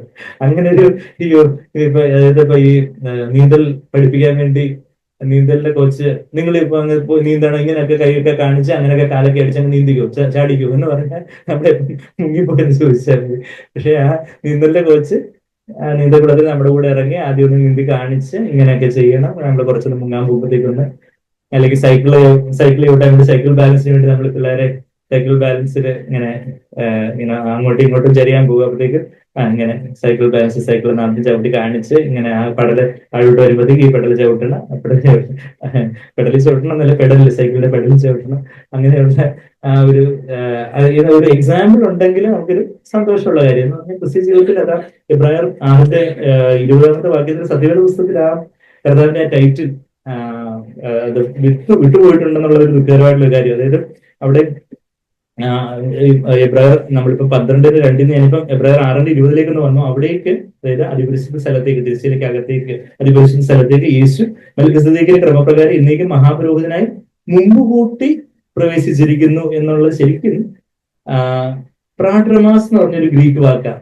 പ്രാട്രമാസ് എന്ന് പറഞ്ഞാൽ ഫോറെണ്ണർ. ഇംഗ്ലീഷിൽ അത് അങ്ങനെ തന്നെ എഴുതിയിട്ടുണ്ട്, എന്റെ ഫോറെണ്ണർ. ഈ സൈബറിൽ നമ്മൾ പലപ്പോഴും കേട്ടിട്ടുള്ളത് പോലെ കർത്താവിന്റെ പല ടൈറ്റിൽസ്, പല നാമധേയങ്ങളും ക്രിസ്ത്യ ലോകത്ത് പ്രചാരമാണ്. കർത്താവ് നമ്മുടെ ഇടയനാണ്, കർത്താവ് സാക്ഷാൽ മുന്തിരിയാണ്, കർത്താവ് ജീവിക്കുന്ന അപ്പമാണ്. എന്നാൽ കർത്താവിന്റെ ഈ ഒരു ടൈറ്റിൽ ഫോറെണ്ണർ ആണ് എന്നുള്ളൊരു ടൈറ്റിൽ നമ്മുടെ സത്യപുസ്തകത്തിൽ ആ ടൈറ്റിൽ പോലും ഇല്ലാതായിപ്പോയി ആ ട്രാൻസ്ലേഷന്റെ ബസ് കാരണം. ഈ മുൻകൂട്ടി പ്രവേശിച്ചിരിക്കുന്നുള്ളതിന് ശരിക്കും കറക്റ്റായിട്ട് ട്രാൻസ്ലേഷൻ പ്രാട്രമാസ് ആയി, അല്ലെങ്കിൽ ഫോറെണ്ണർ ആയി, അല്ലെങ്കിൽ മുന്നോടി എന്ന് പറഞ്ഞാൽ എന്താ, നമുക്ക് മുമ്പേ ഓടിയവനായി പ്രവേശിച്ചിരിക്കുന്നു. അപ്പം നമുക്ക് മുമ്പായിട്ട്, അപ്പം നമ്മളുടെ സാഹചര്യങ്ങളിലേക്ക് എന്താ ഓർമ്മ, അങ്ങോട്ട് നോക്കരുത്, ഇങ്ങോട്ട് നോക്കരുത്, എങ്ങോട്ട് നോക്കരുത്, നമ്മൾ പിന്നെ എങ്ങോട്ടേക്ക് നോക്കുന്നേ? ഇത് നമ്മളിലേക്ക് നോക്കരുത്, സാഹചര്യങ്ങളിലോട്ട് നോക്കരുത്, വ്യക്തികളിലോട്ട് നോക്കരുത്, പിന്നെ എങ്ങോട്ട് നോക്കണം? മുകളിലേക്ക് നോക്കാന്ന് വെച്ചാൽ കർത്താവിലേക്ക് നോക്കുക, കർത്താവിലേക്ക് നോക്കണം. അതായത് അങ്ങോട്ടും ഇങ്ങോട്ടും ഒന്നും ഫോക്കസ് ചെയ്യരുത്. അങ്ങോട്ടേക്ക് ഈ അമ്പും വില്ലൊക്കെ, ആർച്ചറിയിലെ അമ്പും വില്ലൊക്കെ, ആ ബുൾസൈ എന്ന് പറയുമ്പോൾ മുട്ടയുടെ ബുൾസൈ എല്ലാവർക്കും ഓർമ്മ വരുന്നത്. എന്നാൽ എന്താണ് ബുൾസൈ എന്ന് കേട്ടിട്ടില്ലേ? എന്താ ബുൾസൈ എന്നുള്ള പേര് എങ്ങനെയാ വന്നത്? നമ്മുടെ മുട്ട പൊട്ടിച്ചെടുക്കുമ്പോൾ ബുൾസൈ ഉണ്ടാക്കി എല്ലാവരും കഴിച്ച് കയറുണ്ട് അല്ലെ? എന്ന് വെച്ചാൽ ബുൾസൈ എന്ന് പറഞ്ഞാല് ഈ ഈ ആർച്ചറിയിൽ അമ്പും വില്ലുള്ള അമ്പും വില്ലും അവര് ആർച്ചറിയിൽ ആ അഭ്യസ്തന വിദ്യയില് ആ കറക്റ്റ് കോൺസെൻട്രിക് സർക്കിൾസ് ആയിട്ട് അങ്ങനെ ഇത് കാണും അല്ലെ? ആ ഒരു ബോർഡ് മാതിരി കാണും. അപ്പൊ ആ കറക്റ്റ് അതിൽ തന്നെ പതിക്കണം. അതിൽ നിന്ന് മാറിപ്പോയാല് ഹമാർട്ടിയ എന്ന് പറയും. ഹമാർട്ടിയ എന്നുള്ള ഗ്രീക്ക് വാക്കാണ് പാപം എന്നുള്ള വാക്ക് ബൈബിളിൽ ഉപയോഗിച്ചിരിക്കുന്ന. ഹമാർട്ടിയ എന്നുള്ള പദം ഉപയോഗിക്കുന്നത്. ഹമാർട്ടിയ എന്നുള്ള പദത്തിന്റെ മൂല അർത്ഥം എന്താണെന്ന് ചോദിച്ചാൽ, അതിന്റെ മൂലഭാഷയുള്ള അർത്ഥം എന്ന് വെച്ചാൽ ഈ ആർച്ചറിയിലുള്ള അതിന്റെ ലക്ഷ്യസ്ഥാനത്ത് നിന്ന് മിസ്സിംഗ് ദ മാർക്ക് എന്നാണെന്ന് പറയും. അപ്പം നമ്മളിവിടെ എങ്ങോട്ടാ ഈ ഫോക്കസ് ചെയ്യണ്ടേ? നമ്മള് ഈ മിസ്സിംഗ് ദ മാർക്ക് എന്ന് പറയുമ്പോൾ ആ മാർക്ക് എവിടെ ഫോക്കസ് ചെയ്യണമെന്ന് വെച്ചാൽ യേശുവിലേക്ക്, യേശുവിന്റെ തിരുമുഖത്തേക്ക്. അതാണ് നമ്മൾ ഈ പറഞ്ഞു വരുന്നത്. അപ്പം കർത്താവിൽ എപ്പോഴും സന്തോഷിക്കും. നമ്മുടെ സന്തോഷം നമ്മള് സാഹചര്യങ്ങളിലോട്ടോ വ്യക്തികളിലോട്ടോ നമ്മളിലോട്ട് തന്നെ ചില എപ്പോഴും നമ്മൾ ടെൻഡൻസി ചില ഇതിനൊക്കെ കൗൺസിലിംഗ് വരുന്ന ആൾക്കാര് ഡിപ്രഷനും ആൻസൈറ്റിയും ടെൻഷനും വെപ്രാളും ഇതുമായിട്ടൊക്കെ വരുന്ന ആൾക്കാരും അവരുടെയൊക്കെ കുഴപ്പം പറഞ്ഞാൽ അവരിലേക്ക് തന്നെ നോക്കുക, അയ്യോ ഡോക്ടറെ എനിക്ക് സന്തോഷമില്ല, എനിക്ക് അങ്ങനെ പറ്റിപ്പോയി ഇങ്ങനെ പറ്റിപ്പോയി, അങ്ങനെ അവർ ആ നെഗറ്റീവ് ചിന്തകളിലോട്ട്. അപ്പൊ നമ്മളിലേക്ക് തന്നെ നോക്കുമ്പോൾ നെഗറ്റീവായിട്ടുള്ള ചിന്തകൾ, പിശാചിന്റെ തീയമ്പുകൾ എന്നാണ് നമ്മൾ എഫേസ്യർ 6:16 വാക്യത്തിൽ പിശാചിന്റെ തീയമ്പുകൾ നമ്മൾ വായിക്കുന്നുണ്ട്. 16 17 നമ്മളുടെ ഇവിടെ ഒരു വിരൽ വെച്ചുകൊണ്ട്, ഞാൻ ഈ ഹാർമോണിയം വായിക്കുന്നതൊക്കെ ബൈബിള് എടുക്കുന്നുള്ള കാര്യം എനിക്കറിയാം. ഇവിടെ ഒരു വിരൽ വെച്ചുകൊണ്ട് എഫേസ്യർ 6 എങ്കിലും അത് ഫിംഗർ ഐ ഹാൻഡ് കോർഡിനേഷൻ ആയിരിക്കും. നന്നായിട്ട് നമ്മുടെ ന്യൂറോളജിക്കൽ സിസ്റ്റം ഒക്കെ നന്നായിട്ട് വർക്ക് ചെയ്യാൻ ഇവിടെ കൈയും കാലും ഒക്കെ കാലം എന്തായാലും ഉപയോഗിക്കേണ്ടി വരുന്നുണ്ട്. എഫേസ്യർ 6 എന്താ നമ്മളിവിടെ വായിക്കുന്നത്? എഫേസ്യർ 6:16 തന്നെ, അതെ 16 വാക്യം. കാലിന് ചെരുപ്പാക്കി, സമാധാന സൂചിപ്പിക്കും, കാലിന് ചെരുപ്പാക്കി എല്ലാവർക്കും ദുഷ്ടന്റെ തീ അമ്പുകളെ ഒക്കെയും കെടുക്കുവാൻ തക്കതായ വിശ്വാസം എന്ന പരിച എടുത്തുകൊണ്ട് നിൽക്കുകയും. ആ ദുഷ്ടന്റെ തീ അമ്പുകൾ എന്ന് പറഞ്ഞാൽ എന്തെങ്കിലുമൊക്കെ സാഹചര്യങ്ങൾ വരുമ്പോഴത്തേക്കും പെട്ടെന്നൊരു നിരാശയുടെ ചിന്ത, അയ്യോ എന്നാലും ഞാൻ ഇത്രയൊക്കെ പ്രാർത്ഥിച്ചിട്ടും എന്റെ സാഹചര്യം ഇങ്ങനെ തന്നെയാണല്ലോ, എന്റെ മക്കൾ ഇങ്ങനെയാണല്ലോ, അവര് വിശ്വാസത്തിലേക്ക് വന്നില്ലല്ലോ, അല്ലെങ്കിൽ ചിലർക്ക് കല്യാണം നടന്നില്ല, അല്ലെങ്കിൽ ചിലർക്ക് ജോലി വേണ്ട വിധം ആയില്ല, അല്ലെങ്കിൽ പല ഇതുമായിട്ടുള്ള പല പ്രശ്നങ്ങളും കാര്യങ്ങളും ഒക്കെ ഇങ്ങനെയാണല്ലോ, അങ്ങനെയാണല്ലോ. അപ്പം ഈ പിശാച് എന്ത് ചെയ്യും? പിശാച് ഇങ്ങനെ തക്കം പാർത്തിരിക്കുവാണ് ഒരു അമ്പ ചെയ്യാൻ വേണ്ടി. ഇവന് നല്ല അവസരം, ഇങ്ങനൊരു സാഹചര്യം ഉണ്ട്, അപ്പത്തേക്ക് ഒരു അമ്പ ചെയ്യുമ്പോഴത്തേക്കും നമ്മൾ ശരിക്കും വിശ്വാസം എന്നുള്ളൊരു പരിചയം എടുത്തങ്ങ് കാണിക്കണം. കർത്താവ് എന്നെ കരുതുന്നു, കർത്താവ് വിശ്വാസം നായകനെ കൊടുത്ത യേശുവിനെ ഞാൻ നോക്കുന്നത്. വിശ്വാസത്തിന്റെ പരിചയം, പരിശുദ്ധാത്മാന്റെ ഫലമാണ് വിശ്വാസം എന്ന് നമ്മളിപ്പോൾ 5:22-23 വിശ്വസ്തത മാത്രമല്ല, വിശ്വാസവും പരിശുദ്ധാത്മാന്റെ ഫലമാണ് നമ്മൾ പറയാറുണ്ട്. നമ്മൾ ഓരോ സാഹചര്യത്തിലും നമ്മിൽ തന്നെ താഴ്ത്തി കർത്താവിലേക്ക് നോക്കുമ്പോൾ പരിശുദ്ധാത്മ നമ്മളിൽ ഒന്ന് അറിഞ്ഞ് വിശ്വാസത്തിന്റെ ഒരു പരിചയം നമുക്ക് ആത്മമനുഷ്യൻ ലഭിക്കുമ്പോൾ ഈ തീയമ്പിന് ഈ വിശ്വാസം എന്നൊരു പരിചയം കാണിക്കുന്നതിന് പകരം നമ്മൾ എന്ത് കാണിച്ചു കൊടുക്കണം? നമ്മുടെ ജഡത്തിൽ എന്തുണ്ടെന്ന് ചോദിച്ചാൽ ജീവനത്തിന്റെ പ്രതാപം. ജഡത്തിൽ എന്തൊക്കെയുണ്ട്? കൺമോഹമുണ്ട്, ജഡമോഹമുണ്ട്, ജീവനത്തിന്റെ പ്രതാപമുണ്ട്. 3 തരത്തിലുള്ള അണ്ഡങ്ങളുണ്ട്, മുട്ടകളുണ്ടെന്ന് പറയാം. അത് ഈ തീയമ്പ്, പിശാചിന്റെ തീയമ്പ് ഒരു ബീജം എന്ന വണ്ണം വരുന്നു നമ്മുടെ ജഡത്തിലെ ഈ അണ്ഡത്തിലേക്ക്, അതായത് ജീവനത്തിന്റെ പ്രതാപത്തിലേക്ക് വന്ന് ചെയ്യുമ്പോഴത്തേക്ക് അവിടെ ഒരു കൺസെപ്ഷൻ, അവിടെ ഒരു പാപം ഉരുവായി. അതാണ് നമ്മൾ യാക്കോബിന്റെ ലേഖനത്തിൽ വായിക്കുന്നത്. നമ്മൾ എങ്ങനെയാ പ്രലോഭിക്കപ്പെടുന്നതെന്ന് ചോദിച്ചാൽ നമ്മുടെ മോഹങ്ങളാൽ വശീകരിക്കപ്പെട്ടെന്ന് പറയുമ്പോൾ അവിടെ ഈ ഒരു തരത്തിലുള്ള മോഹം എന്ന് പറഞ്ഞാൽ നമ്മൾ പലപ്പോഴും മോഹം എന്ന് പറയുമ്പോഴത്തേക്കും ഈ കൺമോഹം, ഈ ഒരു ജഡത്തിന്റെ മോഹത്തിന്റെ കാര്യം പലപ്പോഴും ചിന്തിക്കുന്ന നിരാശയുടെ ചിന്തകൾ, അല്ലെങ്കിൽ കയ്പ്, ചെറുവെറുപ്പ്, അതുപോലെയൊക്കെയുള്ള പലതരത്തിലുള്ള കാര്യങ്ങൾ, പരാതി, ദേഷ്യം, അതെല്ലാം ഈ ജീവനത്തിന്റെ പ്രതാപത്തിൽ നിന്ന് വരുന്ന. ജീവനത്തിന്റെ പ്രതാപം എന്ന് പറഞ്ഞാൽ വലിയൊരു ദുർമോഹം, നമ്മളുടെ വലിയൊരു ലസ്റ്റ് നമ്മുടെ ജഡത്തിലുണ്ട്. കൺമോഹം, ജഡമോഹം ജീവിതത്തിന്റെ പ്രതാപമാണ് ലോകത്തിലുള്ളതെന്ന് 1 യോഹന്നാൻ 2:16 നമ്മൾ വായിക്കുമ്പോൾ അതിന് കറസ്പോണ്ടിങ് ആയിട്ടുള്ള, അതിന് തുല്യമായിട്ടുള്ള മോഹങ്ങളാണ് നമ്മുടെ ജഡത്തിലുള്ള. അപ്പം നമ്മുടെ ജീവനത്തിന്റെ പ്രതാപം, അങ്ങനെയാണോ എന്റെ അടുക്ക് ഇങ്ങനെ പെരുമാറാൻ അവൻ ആരാണ്, അവള് എന്താ യോഗ്യത എന്നൊരു ചിന്ത വരുന്നു. അപ്പോഴത്തേക്ക് നമുക്ക് ദേഷ്യം വരുന്നു, പരാതി വരുന്നു, അല്ലെങ്കിൽ അയ്യോ എന്റെ അടുക്ക് ഇങ്ങനെ പറഞ്ഞു, നിരാശ വരുന്നു. അപ്പൊ ഈ പിശാചിന്റെ തീയമ്പുകൾ നമ്മൾ 2 കൈ നീട്ടി അങ്ങ് സ്വീകരിക്കും. നമ്മുടെ ജഡത്തിലേക്ക് ഇത് വന്ന് വീഴും. ജഡത്തിനെ കവർ ചെയ്തുകൊണ്ട് പരിശുദ്ധാത്മാവിന്റെ കവറിങ് അവിടെ പരിചയമായിട്ട്, പരിശുദ്ധാത്മാവിന്റെ വിശ്വാസം എന്ന പരിചയം അവിടെ മൂടേണ്ടതിന് പകരം നമ്മൾ ഈ ജഡത്തെ അങ്ങ് എക്സ്പോസ് ചെയ്യുന്നു. ജഡത്തിലേക്ക് വന്ന് പിശാചിന്റെ ഒരു ഏജന്റ് നമ്മളിലുള്ള എന്താ? ജഡം എന്നുവെച്ചാൽ നമ്മുടെ സ്വന്തം ഇഷ്ടം. ഈ ജഡമാകുന്ന തിരിച്ചിലേക്ക് പിശാചിന്റെ ഈ തീയമ്പ് വന്ന് വീഴുമ്പോഴത്തേക്കും ഇവിടെ ഒരു കൺസെപ്ഷൻ, ഇവിടെ ഒരു ഗർഭധാരണം നടക്കുന്നു, ഭ്രൂണം ഉരുവായി. ആ ഭ്രൂണം അത് നമ്മൾ, ഇതിപ്പം എന്റെ കൽപ്പനയല്ല, ഇത് യാക്കോബ് 1 അധ്യായത്തിൽ പറയുന്ന കാര്യങ്ങളാണ്. ഇവിടെ നമ്മൾ എബ്രായർ 12 2 പേജ് മറിക്കുമ്പോഴത്തേക്കും യാക്കോബ് 1 അധ്യായത്തിന്റെ 14 വാക്യത്തില് ഓരോരുത്തൻ പരീക്ഷിക്കപ്പെടുന്നത് സ്വന്തം മോഹത്താൽ ആകർഷിച്ച് വശീകരിക്കപ്പെടുകയാകുന്നു. മോഹം ഗർഭം ധരിച്ച്, അതായത് മോഹം, അപ്പൊ ഈ ജീവിതത്തിന്റെ പ്രതാപമാകുന്ന മോഹം ഗർഭം ധരിക്കുന്ന എപ്പോഴാണ്? പിശാചിന്റെ തീയമ്പ് വരുമ്പോഴാണ്. പിശാചിന്റെ തീയമ്പ് നമ്മൾ എഫെസ്യർ 6:16 വായിച്ചു. പിശാചിന്റെ തീയമ്പ് എന്ന് പറയുമ്പോൾ പെട്ടെന്നുള്ളൊരു കയ്പിന്റെ ചിന്തയായിരിക്കും, നിരാശയുടെ ചിന്തയായിരിക്കും, ദേഷ്യത്തിന് ചിന്തയായിരിക്കും, ക്ഷമിക്കരുത്, അങ്ങ് വിട്ടുകൊടുക്കരുത്, രണ്ട് പറഞ്ഞിട്ടേ പറ്റത്തുള്ളൂ, ഞാൻ ആരാമോ എന്ന് കാണിച്ചു കൊടുക്കണം, അങ്ങനെയൊക്കെയുള്ള ആ ഒരു പിന്നെ സ്വയത്തിന്റെ ആ ഒരു ജഡത്തിന്റെ അല്ലെങ്കിൽ ഒരു സ്വയ സഹതാപത്തിന്, അയ്യോ പാവം ഞാന്, എന്നെ ആരും കരുതുന്നില്ലേ, അയ്യോ എന്റെ കൂടെ ആരും ഇല്ലേ, എല്ലാവരും എന്നെ കൈവിട്ടേ, ആരും എന്നെ വിളിച്ചില്ലേ, ആരും എന്നെ കണ്ടില്ലേ, എന്നെ എന്നെ പോലെ കഷ്ടം അനുഭവിക്കുന്ന ആരും ഈ ലോകത്തില്ല, ഞാനാണ് ഈ ലോകത്തിലേക്ക് വെച്ച് ഏറ്റവും ദുഃഖം അനുഭവിക്കുന്ന ദുഃഖപുത്രൻ അല്ലെങ്കിൽ ദുഃഖപുത്രി എന്നൊക്കെ നമ്മൾ നമ്മളെ തന്നെ ഇങ്ങനെ പേർത്തൊക്കെ വിളിച്ചെന്ന്, അയ്യോ പാവം ഞാനേ എന്ന് വിളിക്കുമ്പോഴും ജീവിതത്തിന്റെ പ്രതാപമാകും. ജീവിതത്തിന്റെ പ്രതാപത്തിന് രണ്ട് സൈഡുണ്ട്, രണ്ട് മുഖമുണ്ട്. ഈ ചിലർക്ക് ഇരട്ട മുഖം എന്ന് പറയുന്നത്, ഒന്ന് അമ്പട ഞാനേ, ഞാൻ എന്നുള്ള ആ ഒരു ഭയങ്കര ആരഗൻസ്, അത് അയ്യോ പാവം ഞാനേ, രണ്ടും ഞാൻ തന്നെ. നമ്മൾ ജോസിനെ കേട്ടിട്ടുള്ളത്, അയ്യോ പാവം ഞാനേന്ന് വിളിച്ചാലും അമ്പട ഞാനെന്ന് വിളിച്ചാലും ഞാൻ തന്നെ. അവിടെ ഇങ്ങനെ ഭയങ്കര ധാർഷ്ട്യത്തിന്റെ ചിന്തയായാലും, മറിച്ച് ഭയങ്കര സ്വയ സഹതാപത്തിന്റെ, നിരാശയുടെ, നമ്മൾ ഒരിക്കലും നമ്മൾ നിരാശപ്പെട്ടിരിക്കുന്നത് ഭയങ്കര താഴ്മയാണ്. പക്ഷെ നിരാശപ്പെട്ടിരിക്കുന്ന പിശാചിന് ഒന്നാന്തരം സന്തോഷം ഉണ്ടാക്കുന്ന കാര്യമാണ്. നമ്മൾ ആകുലപ്പെട്ടിരിക്കുന്ന ഒന്ന് ഭയങ്കര തുള്ളിച്ചാടുക, ആർത്തുപാടി ആനന്ദത്തോടെ എന്ന് പറഞ്ഞാൽ നമ്മൾ നിരാശപ്പെട്ടിരിക്കുന്നതുകൊണ്ട് പിശാച് ആനന്ദത്തോടെ ആർത്തുപാടും. പക്ഷെ നമുക്ക് നമ്മളുടെ വിചാരം ഞാൻ വളരെ താഴ്മയായിട്ട്, ഞാൻ ഇങ്ങനെ വളരെ ദുഃഖിച്ച് കരഞ്ഞ്, ശരിയാണ്, ആത്മാവിലുള്ള ആ ഒരു ആത്മീയമായിട്ടുള്ള ദുഃഖവും കാര്യങ്ങളും ഒക്കെ, അതിന്റെ കാര്യങ്ങളിലേക്ക് നമുക്ക് വരാനില്ല. എന്നാൽ ഈ സ്വയത്തിലുള്ള ജഡത്തിലുള്ള ഒരു സ്വയ സഹതാപ കാര്യങ്ങൾ, അപ്പൊ ആ മോഹം ഗർഭം ധരിച്ചെന്ന് പറയുമ്പോൾ ഈ പിശാചിന്റെ തീയമ്പാകുന്ന ആ ചിന്ത, ആകുന്ന ആ ബീജം, അത് ഗർഭം, ഈ നമ്മുടെ ജഡത്തിലുള്ള കൺമോഹമാവട്ടെ, ജഡമോഹമാവട്ടെ, ജീവിതത്തിന്റെ പ്രതാപമാവട്ടെ, ഇത് തരത്തിലുള്ള മോഹത്തിലേക്കാണെങ്കിൽ വന്ന് പതിക്കുമ്പോഴത്തേക്ക് ഗർഭം ധരിച്ച് പാപമാകുന്ന ഒരു കുഞ്ഞുണ്ടായി. ആ കുഞ്ഞിന്റെ പേരെന്താണെന്ന് വെച്ചാൽ പാപം. പാപത്തെ പ്രസവിക്കുന്നു. പിന്നെ പാപം ഒന്ന് മുഴുക്കും. നമ്മള് അതിൽ തന്നെ അപ്പോഴൊന്നും മാനസാന്തരപ്പെടാതെ അങ്ങനെ തന്നെ പാപത്തിൽ തന്നെ അങ്ങ് തുടരുവാണ്, അതിൽ തന്നെ അങ്ങ് തുടരുവാണെങ്കിൽ പാപം ഇങ്ങനെ മുട്ടാളനായിട്ട് വളർന്നു വരും. കുഞ്ഞ് ജനിച്ചിട്ട് കുറച്ച് കഴിയുമ്പോഴത്തേക്കും ആളങ്ങ് കൈയും കാലും ഒക്കെ അങ്ങ് വലുതായി വലുതാത്ത പാപം മുഴുത്തിട്ട് മരണത്തെ പെറുന്നു. മരണത്തെ പെറുന്നു എന്ന് വെച്ചാൽ ആ ഒരു ആത്മീയ മരണം, നമ്മുടെ ദൈവത്തിൽ നിന്ന് അകന്നത്. പാപം ഉണ്ടാകുമ്പോൾ തന്നെ ദൈവത്തിൽ നിന്ന് ഒരു സെപ്പറേഷൻ വന്നു.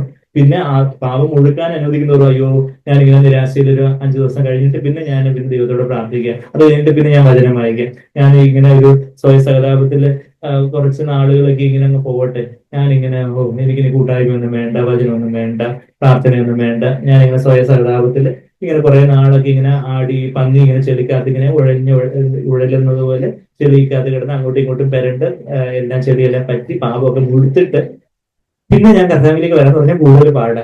ഈ പാപം ഉണ്ടാവരുത്. ഇപ്പൊ പാപം എന്ന ആ നിരാശയോ അല്ലെങ്കിൽ കോപമോ മോഹമോ ശുദ്ധിയോ എന്തോ ആയാലും ആ കുഞ്ഞുണ്ടാവുമ്പോൾ തന്നെ, കുഞ്ഞുണ്ടാവുമ്പോൾ അങ്ങോട്ട് കയറണമെന്നൊക്കെ പറഞ്ഞ ആൾക്കാർ തെറ്റിദ്ധരിക്കാറുണ്ട്. ഈ പറയുന്ന ഈ കുഞ്ഞാണ് പാപം എന്ന കുഞ്ഞിനെ, അല്ലാതെ വേറെ കുഞ്ഞുങ്ങളെ നമ്മൾ വോട്ട് ചെയ്തത്. പാപം എന്ന കുഞ്ഞിനെ നമ്മൾ അവിടെ കർത്താവെ അവിടുത്തെ രക്തത്തിന് കഴിയുന്ന ഹൃദയത്തിൽ അങ്ങനെ ഒരു കയ്പ് വന്നുപോയി, അല്ലെങ്കിൽ ഒരു നിരാശ, ഇപ്പൊ എല്ലാവരും ജഡത്തിലുള്ളവരാ.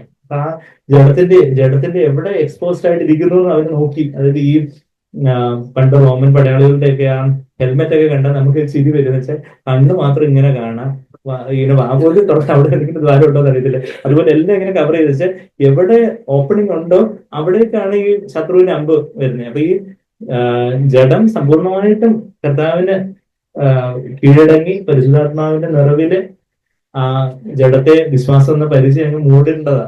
ജഡം എപ്പോഴും മരണത്തിലെ ക്രൂശിങ്കിലായിരിക്കണ്ടേ. എന്നാൽ ഈ ജഡം എവിടെയെങ്കിലും ഒന്ന് എക്സ്പോസ്ഡ് ആയിട്ടിരിക്കുന്നത്, എവിടെയെങ്കിലും ഒന്ന് തുറന്നിരിക്കുന്നത് പിശാചിന് അറിയാം. അവരിങ്ങനെ 4 ദിവസവും ഇങ്ങനെ നടന്നു നോക്കുക, എവിടെ ഈ ജഡം തുറന്നിരിക്കുന്നേ, അവിടേക്ക് അവന് ഒരു തീയം പയിക്കാൻ നോക്കുക. അപ്പോഴത്തേക്കും അവിടെ ഒരു ഗർഭധാരണം നടക്കുന്നു, പാപമെന്ന് കുഞ്ഞുണ്ടാകുന്നു, പിന്നെ അത് മരണത്തിലേക്ക് നയിക്കുന്നു. അപ്പൊ അങ്ങനെ നമ്മൾ പിന്നെ നിരാശയും പരാതിയും വെറുവെറുപ്പും നമുക്ക് പിന്നെ ഒരു മിണ്ടണ്ട, ആരെങ്കിലും ചോദിച്ചാൽ ചിലത് നമ്മളത് മിണ്ടത്തില്ല, അല്ലെങ്കിൽ നമുക്കൊരു വല്ലാത്തൊരു വല്ലാത്തൊരു ഭയങ്കര ഒരു ഗൗരവഭാവം, ഒരു മീറ്റിംഗ് അറ്റൻഡ് ചെയ്യാൻ അല്ലെങ്കിൽ നമുക്ക് ഒന്നിനും ഒരു താല്പര്യമില്ല. അങ്ങനെയൊക്കെയുള്ള വല്ലാത്തൊരു പിശാചിന്റെ പല പല കെണിയിലേക്ക് നമ്മൾ അകപ്പെടാം. എന്നാൽ നമുക്ക് എന്താ പരിഹാരമുണ്ട്. നമ്മൾ ആരിലേക്ക് നോക്കണമെന്ന് നമ്മൾ തൊട്ട് മുമ്പേ വായിച്ച 2 പേജ് ഇങ്ങോട്ട് മറിക്കുമ്പോഴത്തേക്കും 2 പേജ് മുമ്പോട്ട് മറിക്കുമ്പോഴത്തേക്കും എബ്രായർ 12 നമ്മൾ വരുമ്പോൾ അവിടെ നമുക്ക് നോക്കുവാന് അങ്ങോട്ടും ഇങ്ങോട്ടും ഒന്നും നോക്കി പോകരുത്,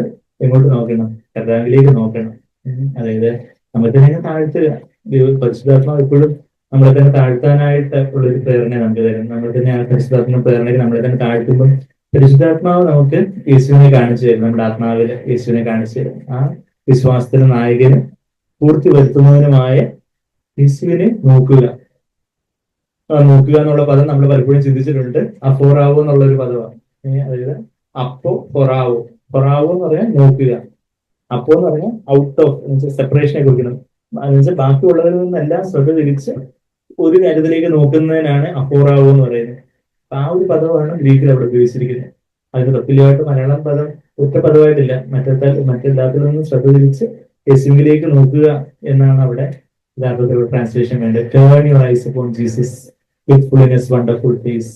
യേശുവിന്റെ തിരുമുഖത്തേക്ക് നോക്കുക, അവിടുത്തെ ആ അത്ഭുതമാർന്ന തിരുമുഖത്തേക്ക് നോക്കുക. അപ്പം ലോകത്തിന്റെ കാര്യങ്ങളെല്ലാം all the things of the earth will grow strangely dim in the light of his glory and grace. നമ്മൾ ആ ഡിമ്മില് ആ ഫോറസ്റ്റിൽ നമ്മൾ പാടുന്ന പോലെ കർത്താവിന്റെ തിരുമുഖത്തേക്ക് നമ്മുടെ ജീവിതത്തിന്റെ നമ്മുടെ എന്തെല്ലാം പ്രലോഭനങ്ങൾ, പിശാചിന്റെ എമ്പുകളായിട്ട് ചില ജഡമോഹങ്ങളായിരിക്കും. കൺമോഹം എന്ന് വെച്ചാൽ കാണുന്നതെല്ലാം വേണം. ജഡമോഹം എന്ന് വെച്ചാൽ ലൈംഗികമായിട്ടുള്ള മോഹങ്ങളോ അല്ലെങ്കിൽ ഉറക്കവും വിശപ്പും ഒക്കെ ദൈവം വെച്ചിരിക്കുന്ന വൃത്തത്തിന് വെളിയിലായിട്ടുള്ള കാര്യങ്ങള്. ഈവൻ ലൈംഗികത,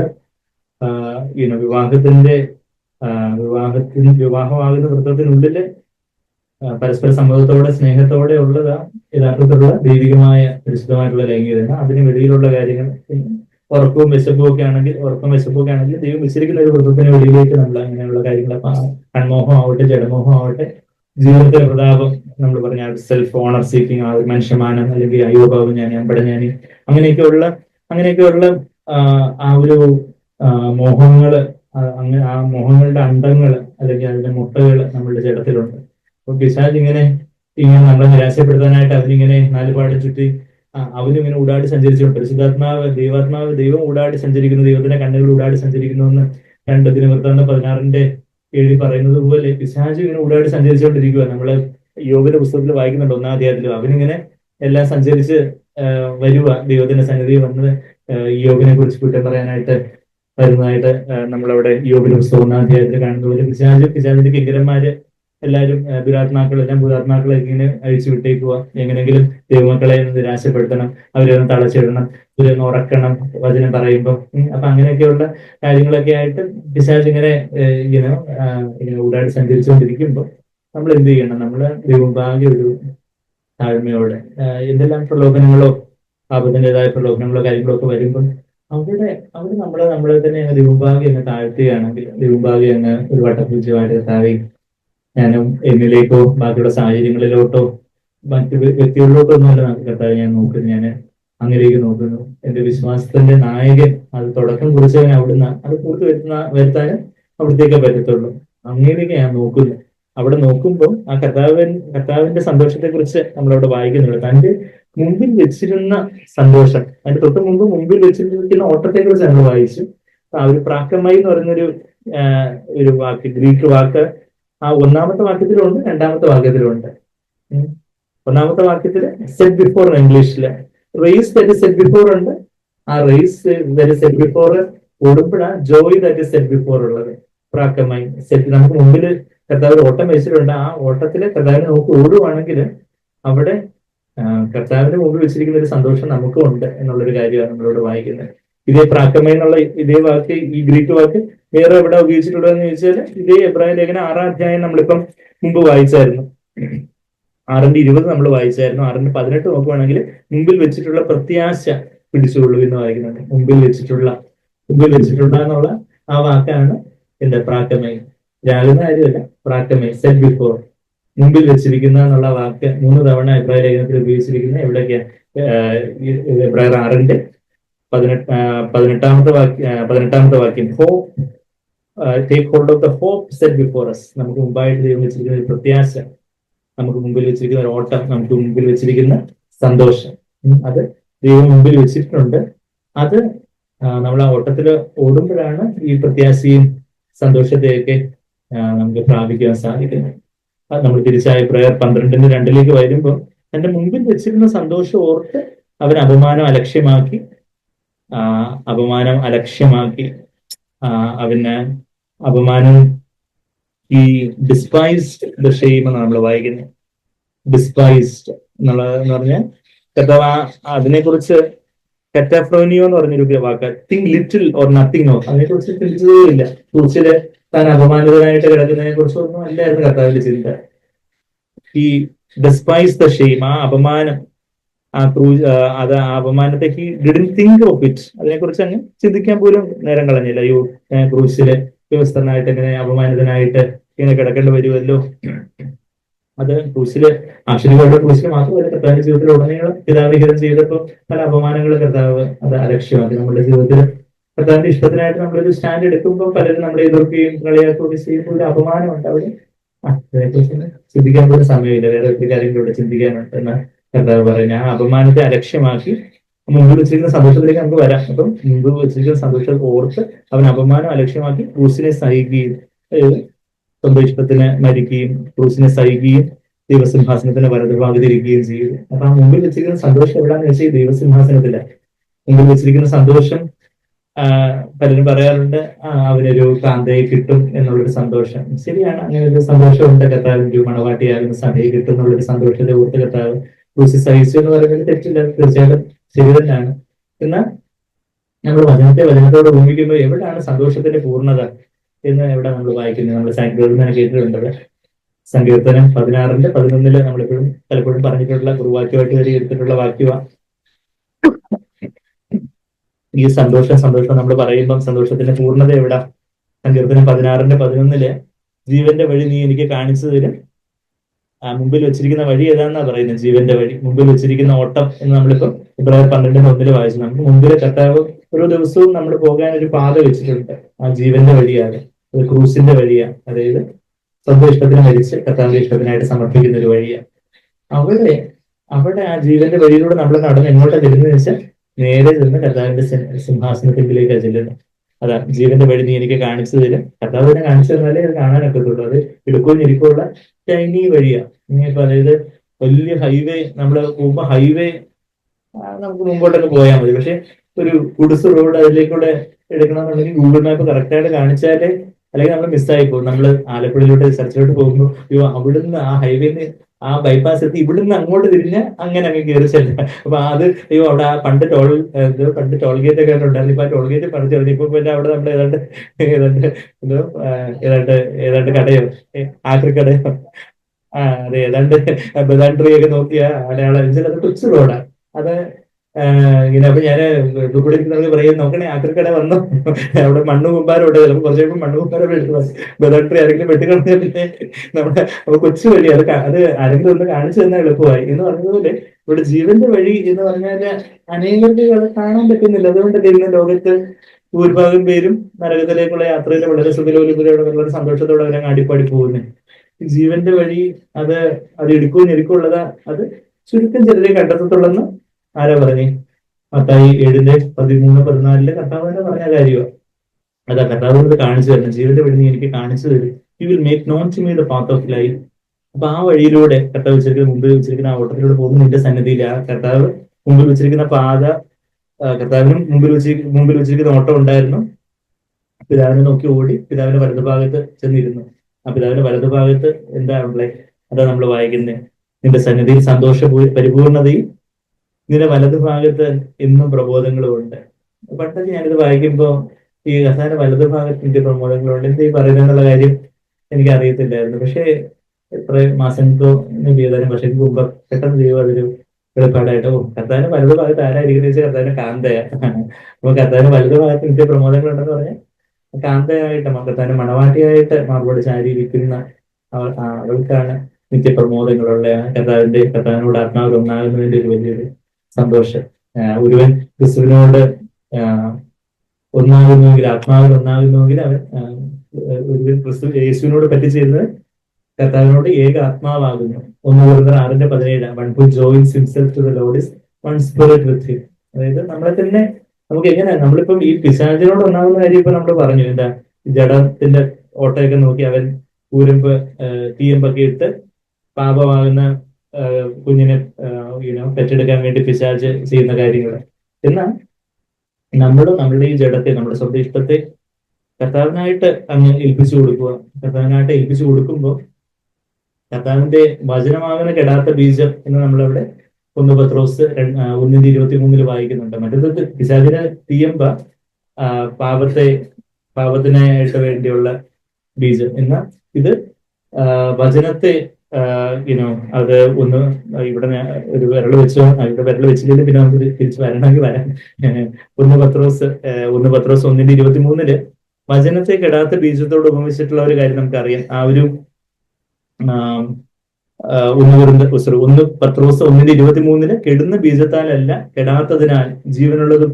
അപ്പൊ ആ ബീജത്താലല്ല എന്നുള്ളത് ശരിക്കും മലയാളത്തിൽ കറക്റ്റ് ട്രാൻസ്ലേഷനാണ്. You have not you have been born again not of seed which is perishable but which is imperishable. ആ സീഡ് എന്നുള്ള വാക്ക് സ്പൊറ എന്നുള്ളൊരു വാക്കാണ്. അതിന്റെ ആ റൂട്ട് വേർഡിൽ നിന്നാണ് സ്പേം എന്നുള്ള വാക്ക്, സ്പെർമറ്റസോവ എന്നുള്ള വാക്കൊക്കെ മെഡിക്കൽ സയൻസിൽ വന്നിട്ടുള്ളത്. അപ്പൊ വചനത്തെ കെടാത്ത ബീജത്തോട് ഉപമിച്ചിരിക്കുക. അപ്പൊ നമ്മളിലെ യേശു ഉരുവാകണം, നമ്മുടെ പാപം ഉരുവാകുന്നത് എങ്ങനെയാണെന്ന് നമ്മൾ കണ്ടു. നിരാശയും പരാതിയും വെറുവെറുപ്പും കയ്പും വിരോധവും എന്തെല്ലാം വേണോ, ഏഷണിയും എല്ലാം ഇതൊക്കെ ഉണ്ടാവുന്നത് ഈ പാപത്തിന് ഇടം കൊടുക്കുമ്പോഴാ ദുഃഖവും കാര്യങ്ങളും നെടുവീർപ്പും അതൊക്കെ ഉണ്ടാവുന്നത്. എന്നാൽ നമ്മള് നമ്മൾ വീണ്ടും ജനിച്ചപ്പോ ആദ്യമായിട്ട് ആ കെടാത്ത ബീജം നമ്മുടെ ആത്മാവിലേക്ക് വന്നു. എന്നാൽ ഓരോ സമയത്തും നമ്മൾ വീണ്ടും ജനിച്ചപ്പോഴും ആദ്യം എന്താ സംഭവിച്ചതെന്ന് വെച്ചാൽ നമ്മൾ അറിഞ്ഞോ അറിയാതെ ദൈവത്തിന്റെ വലിയ കരുണയില് നമ്മുടെ ആ സ്വന്തം ഇഷ്ടത്തെ കർത്താവിനെ അങ്ങ് അടിയറവ് പറഞ്ഞു. കർത്താവ് അവിടത്തേക്ക് ഞാൻ സമർപ്പിക്കുന്നു. അവിടുത്തെ ആ സ്നേഹത്തിന് മുമ്പാകെ നമ്മളങ്ങ് സമർപ്പിച്ചു. അപ്പൊ നമ്മളുടെ ആ സ്വന്തം ഇഷ്ടത്തെ അവിടെ സമർപ്പിച്ചപ്പോൾ, സ്വന്തം ഇഷ്ടത്തെ ദൈവത്തിനായിട്ട് സമർപ്പിച്ചപ്പോൾ യഥാർത്ഥത്തിൽ ദൈവത്തിന്റെ വചനത്തെ ഒരു വാളിനോട് ഉപമിച്ചിട്ടുണ്ട്. അപ്പൊ ദൈവത്തിന്റെ വചനമാകുന്ന ആ ഇരുവായത്തിലുള്ള ഇത് വാളിനേക്കാളും മൂർച്ചയുള്ള വാള് ആകുന്ന വചനം എബ്രായർ 4:12 എഫേസർ 6:17 ഈവൻ വെളിപാട് പുസ്തകം 19:13 എല്ലാം വചനത്തെ വാളിനോടൊക്കെ ഉപമിച്ചിട്ടുള്ളതായിട്ടുള്ള കാര്യമൊക്കെ നമുക്കറിയാം. ആ ഒരു കർത്താവിന്റെ വായിൽ നിന്ന് മൂർച്ചയുള്ളൊരു വാള് വന്നതായിട്ടൊക്കെ വായിക്കുന്നുണ്ട്. അപ്പൊ ആ വാള് നമ്മുടെ ജഡമാകുന്ന തിരശ്ശീലയെ ഒന്ന് ചീന്തി ആ വചനമാകുന്ന കെടാത്ത ബീജം നമ്മുടെ ആത്മാവിലേക്ക്, അതിപരിശുദ്ധ സ്ഥലം, ആ തിരശ്ശീല ദേഹിയെയും ആത്മാവിനെയും തിരിക്കുന്നതാണ് ആ ജഡമാകുന്ന തിരശ്ശീല. അപ്പൊ ആത്മാവിലേക്ക് നമ്മളുടെ സ്വന്തം ഇഷ്ടത്തെ ദൈവത്തിനെ സമർപ്പിച്ചപ്പോൾ ദൈവത്തിന്റെ വചനമാകുന്ന വാള് നമ്മളുടെ ജഡത്തിനൊരു ചീന്തലുണ്ടാക്കി ആ പരിശുദ്ധാത്മാവിന്റെ ജ്വാലയുള്ള വാള് ആ കെടാത്ത ബീജമാകുന്ന ദൈവത്തിന്റെ വചനം നമ്മുടെ ആത്മാവിലേക്ക്, നമ്മളുടെ മനുഷ്യാത്മാവിലേക്ക് വന്ന് പരിശുദ്ധാത്മാവിന്റെ അഭിഷേകമുള്ള ദൈവവചനം നമ്മുടെ ആത്മാവിലേക്ക് വന്ന് സംയോജിപ്പിച്ചപ്പോൾ അവിടെ നമ്മളൊരു പുതു മനുഷ്യനായിട്ട് തീർന്നു. അതാ വീണ്ടും ജനനം. അതാ വീണ്ടും ജനിച്ചു എന്നൊക്കെ സ്ഥാനപ്പെടുത്തുന്നതിന് മുമ്പായിട്ട് പിള്ളേരോട് ചോദിക്കുന്നു, നിങ്ങൾ വീണ്ടും ജനിച്ചോ? അപ്പൊ തോന്നുന്നു ചോദിച്ചത് വീണ്ടും ജനിച്ചോണ്ടിരിക്കുവാന്ന് തോന്നുന്നു. ഇനി നാളെ വീണ്ടും ജനിക്കുക, അടുത്ത ആഴ്ച വീണ്ടും ജനിക്കുക, എങ്ങനെ ഒന്നുമില്ല. നമ്മുടെ ഇഷ്ടത്തെ കർത്താവിനെ പൂർണ്ണമായിട്ട് അങ്ങ് ഏൽപ്പിച്ചു കൊടുത്താൽ കർത്താവ് എന്റെ ഇഷ്ടം പോലെയല്ല അവിടുത്തെ ഇഷ്ടം പോലെ. മറിയം അങ്ങനെ ചെയ്തപ്പോഴാ യേശു മറിയത്തിന്റെ ഗർഭപാത്രത്തില് ഗുരുവായത്. Behold the bondslave of the Lord be it unto me according to your word. അവിടുത്തെ വചനം പോലെ എന്നില്ല ആവട്ടെ. ഇതാ കർത്താവിന്റെ ദാസിയില് ലൂക്കോസ് 1:38 വാക്യത്തില് ആ ദൈവത്തിന്റെ ദൂതൻ പിതാവിന്റെ വചനമാകുന്ന കെടാത്ത ബീജമായിട്ട് വന്ന് ആ വചനത്തിന് മറിയം തന്നെ അങ്ങ് ഏൽപ്പിച്ചു കൊടുത്തു. അപ്പൊ യേശുവിന്റെ ഭൗതിക ശരീരം മറിയത്തിന്റെ ഗർഭപാത്രത്തിൽ ഉരുവായതുപോലെ കർത്താവിന്റെ ആത്മീയ ശരീരം നമ്മളുടെ ആത്മാവിൽ ഉരുവാകുന്ന എങ്ങനെയാന്ന് വെച്ചാൽ നമ്മളെ തന്നെ അങ്ങ് താഴ്ത്തി ഏൽപ്പിക്കുമ്പോൾ അങ്ങനെ നമ്മൾ വീണ്ടും ജനിച്ചത്. പിന്നെ ഈ ക്രിസ്തുവിലുള്ള സന്തോഷമാകട്ടെ, ക്രിസ്തുവിന്റെ ജീവന്റെ ഏത് ഇപ്പൊ സന്തോഷമാവട്ടെ, സമാധാനമാവട്ടെ, സ്നേഹമാവട്ടെ, ഇനിയിപ്പം ഏത് ഗുണഗണമാവട്ടെ, എന്തും നമ്മൾ ഉരുവാകണമെങ്കിൽ വേറെ വഴിയൊന്നുമില്ല. കൂശെടുക്കാൻ തന്നെ അനുഗമിക്കാൻ ഒക്കില്ല എന്ന് പറഞ്ഞാൽ എന്താ? കൂശെടുക്കാന്ന് പറഞ്ഞാൽ എന്താ? എന്റെ ഇഷ്ടത്തെ ഞാൻ അവിടെ നിന്ന് താഴ്ത്തി ഏൽപ്പിക്കുന്നു. കർത്താവേ എനിക്ക് നിരാശപ്പെട്ടിരിക്കാനോ പരാതിപ്പെടാനോ പുറവെറുക്കാനോ ദേഷ്യപ്പെടാനോ കൈപ്പാട്ടിരിക്കാനോ അശുദ്ധമായിട്ടിരിക്കാനോ ഒക്കെ എന്റെ, അല്ലെങ്കിൽ അസൂയപ്പെടാനോ അല്ലെങ്കിൽ മറ്റുള്ളവരെ വിധിക്കാനോ നിഗളിക്കാനോ ഒക്കെ കർത്താവ് എന്റെ ജഡത്തിന്റെ ഇഷ്ടം. അതാ പിശാച് ഇങ്ങനെ അവന്റെ തീയമ്പുമായിട്ട് അയച്ചുകൊണ്ടിരിക്കുന്ന കർത്താവ് ഞാൻ അതൊക്കെ മടുത്തു.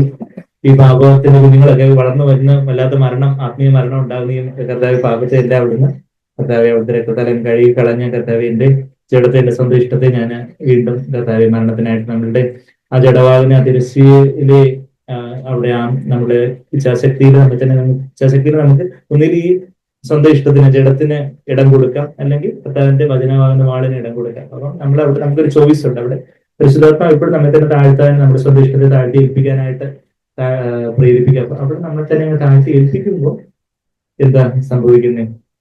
കർത്താവിന്റെ വചനമാകുന്ന വാള് നമ്മളുടെ ജഡമാകുന്ന തിരശ്ശീലയെ കൂടുതലായിട്ട് ചീന്തും.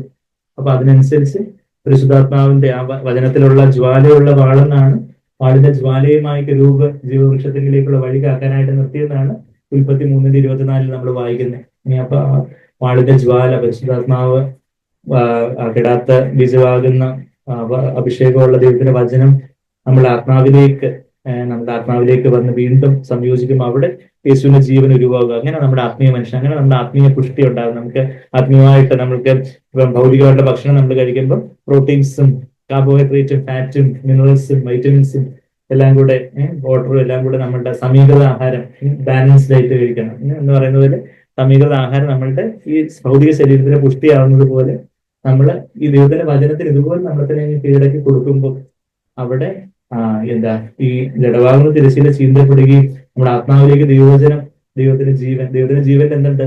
പരിശുദ്ധാത്മാവിന്റെ ഫലം എന്താ? സ്നേഹം, സന്തോഷം, സമാധാനം. സ്നേഹം കഴിഞ്ഞിട്ട് ആദ്യം തന്നെ പറഞ്ഞ സന്തോഷം. അപ്പൊ ആ ഒരു കർത്താവിലുള്ള ഒരു സന്തോഷം, അത് നമ്മുടെ വികാരമൊക്കെ അങ്ങ് ദേഹിയുടെ തലത്തിലുള്ളതാ, വിശുദ്ധ സ്ഥലത്തുള്ള കാര്യങ്ങളാണ്. അതൊക്കെ എങ്ങനെങ്കിലും ഇരിക്കട്ടെ, അതൊക്കെ പിന്നെ നമുക്ക് വരാം, അതൊക്കെ പതുക്കെ പുറകെ വന്നോളൂ. പക്ഷെ വികാരത്തിലേക്ക് നമ്മൾ നോക്കുകയോ വേണ്ട, കർത്താവിലേക്ക് നോക്കുന്ന കാര്യം ഞാൻ പറയുന്നു. Ebraier 12:2 വിശ്വാസം ആയിരം പൊട്ടി യേശുവിലേക്ക് നോക്കുമ്പോൾ അവിടെ കർത്താവിന്റെ എന്തുണ്ട്? കർത്താവിന്റെ അവിടെ നമുക്ക് അറിയാം. നമ്മളിപ്പം തിരിച്ച് നമ്മള് 16 സങ്കീർത്തനത്തിലെ 1-2 വാക്യങ്ങളോട് നമുക്ക് നോക്കാമല്ലോ. 16 സങ്കീർത്തനത്തിലെ 11-ാമത്തെ വാക്യം ഞാനിപ്പോ പറഞ്ഞു, in your presence is the fullness of joy. ആ പ്രസൻസ് എന്നുള്ള വാക്ക് യഥാർത്ഥത്തിൽ എബ്രായ ഭാഷയിലെ പരിഭാഷ എങ്ങനെയും കൂടെ വരാം എന്ന് ഓർമ്മയുണ്ടോ എല്ലാവർക്കും? ഈ ദൂതന്മാര് മറ്റേ ഈ മറിയമാരോട് പറഞ്ഞത് ഓർക്കുവിൻ, യേശു പറഞ്ഞത് ഓർത്തോ എന്ന് പറഞ്ഞത്. പക്ഷെ പഴയ നമ്മുടെ നോട്ട്സ് തിരിച്ചു വെച്ച സാന്നിധ്യം, കർത്താവിന്റെ സാന്നിധ്യം എന്നുള്ളത്, കർത്താവിന്റെ സന്നിധി എന്നുള്ള ആ വാക്ക് മുഖം എന്നാണ് കറക്റ്റ് ആയിട്ടുള്ള അതിന്റെ ആക്ഷരികമായിട്ടുള്ള പരിഭാഷ. അതാ പനീർ ബട്ടർ മസാല എന്ന് പറയുമ്പോൾ എല്ലാവർക്കും ഓർമ്മയുണ്ടല്ലോ അല്ലേ? അപ്പൊ പനീർ എന്നുള്ള വാക്കാണ് അവിടെ എബ്രായ ഭാഷയിൽ ഉപയോഗിച്ചിരിക്കുന്നത്. അപ്പൊ നിന്റെ സന്നിധിയിൽ സന്തോഷ പരിപൂർണത എന്ന് പറയുമ്പോൾ യഥാർത്ഥത്തിൽ നിന്റെ മുഖത്ത് എന്നാണ് അക്ഷരികമായിട്ട് ട്രാൻസ്ലേറ്റ് ചെയ്യുന്നത്. ആ മുഖം എന്നുള്ള വാക്ക് കുറച്ചുകൂടെ ആലങ്കാരികമായിട്ട് സന്നിധിയിൽ ട്രാൻസ്ലേറ്റ് ചെയ്യാം. അപ്പൊ അതുകൊണ്ട് സന്നിധി പരിപൂർണ്ണമാണെന്ന് പറഞ്ഞാൽ തെറ്റൊന്നുമല്ല, കറക്റ്റ് പരിഭാഷ തന്നെ.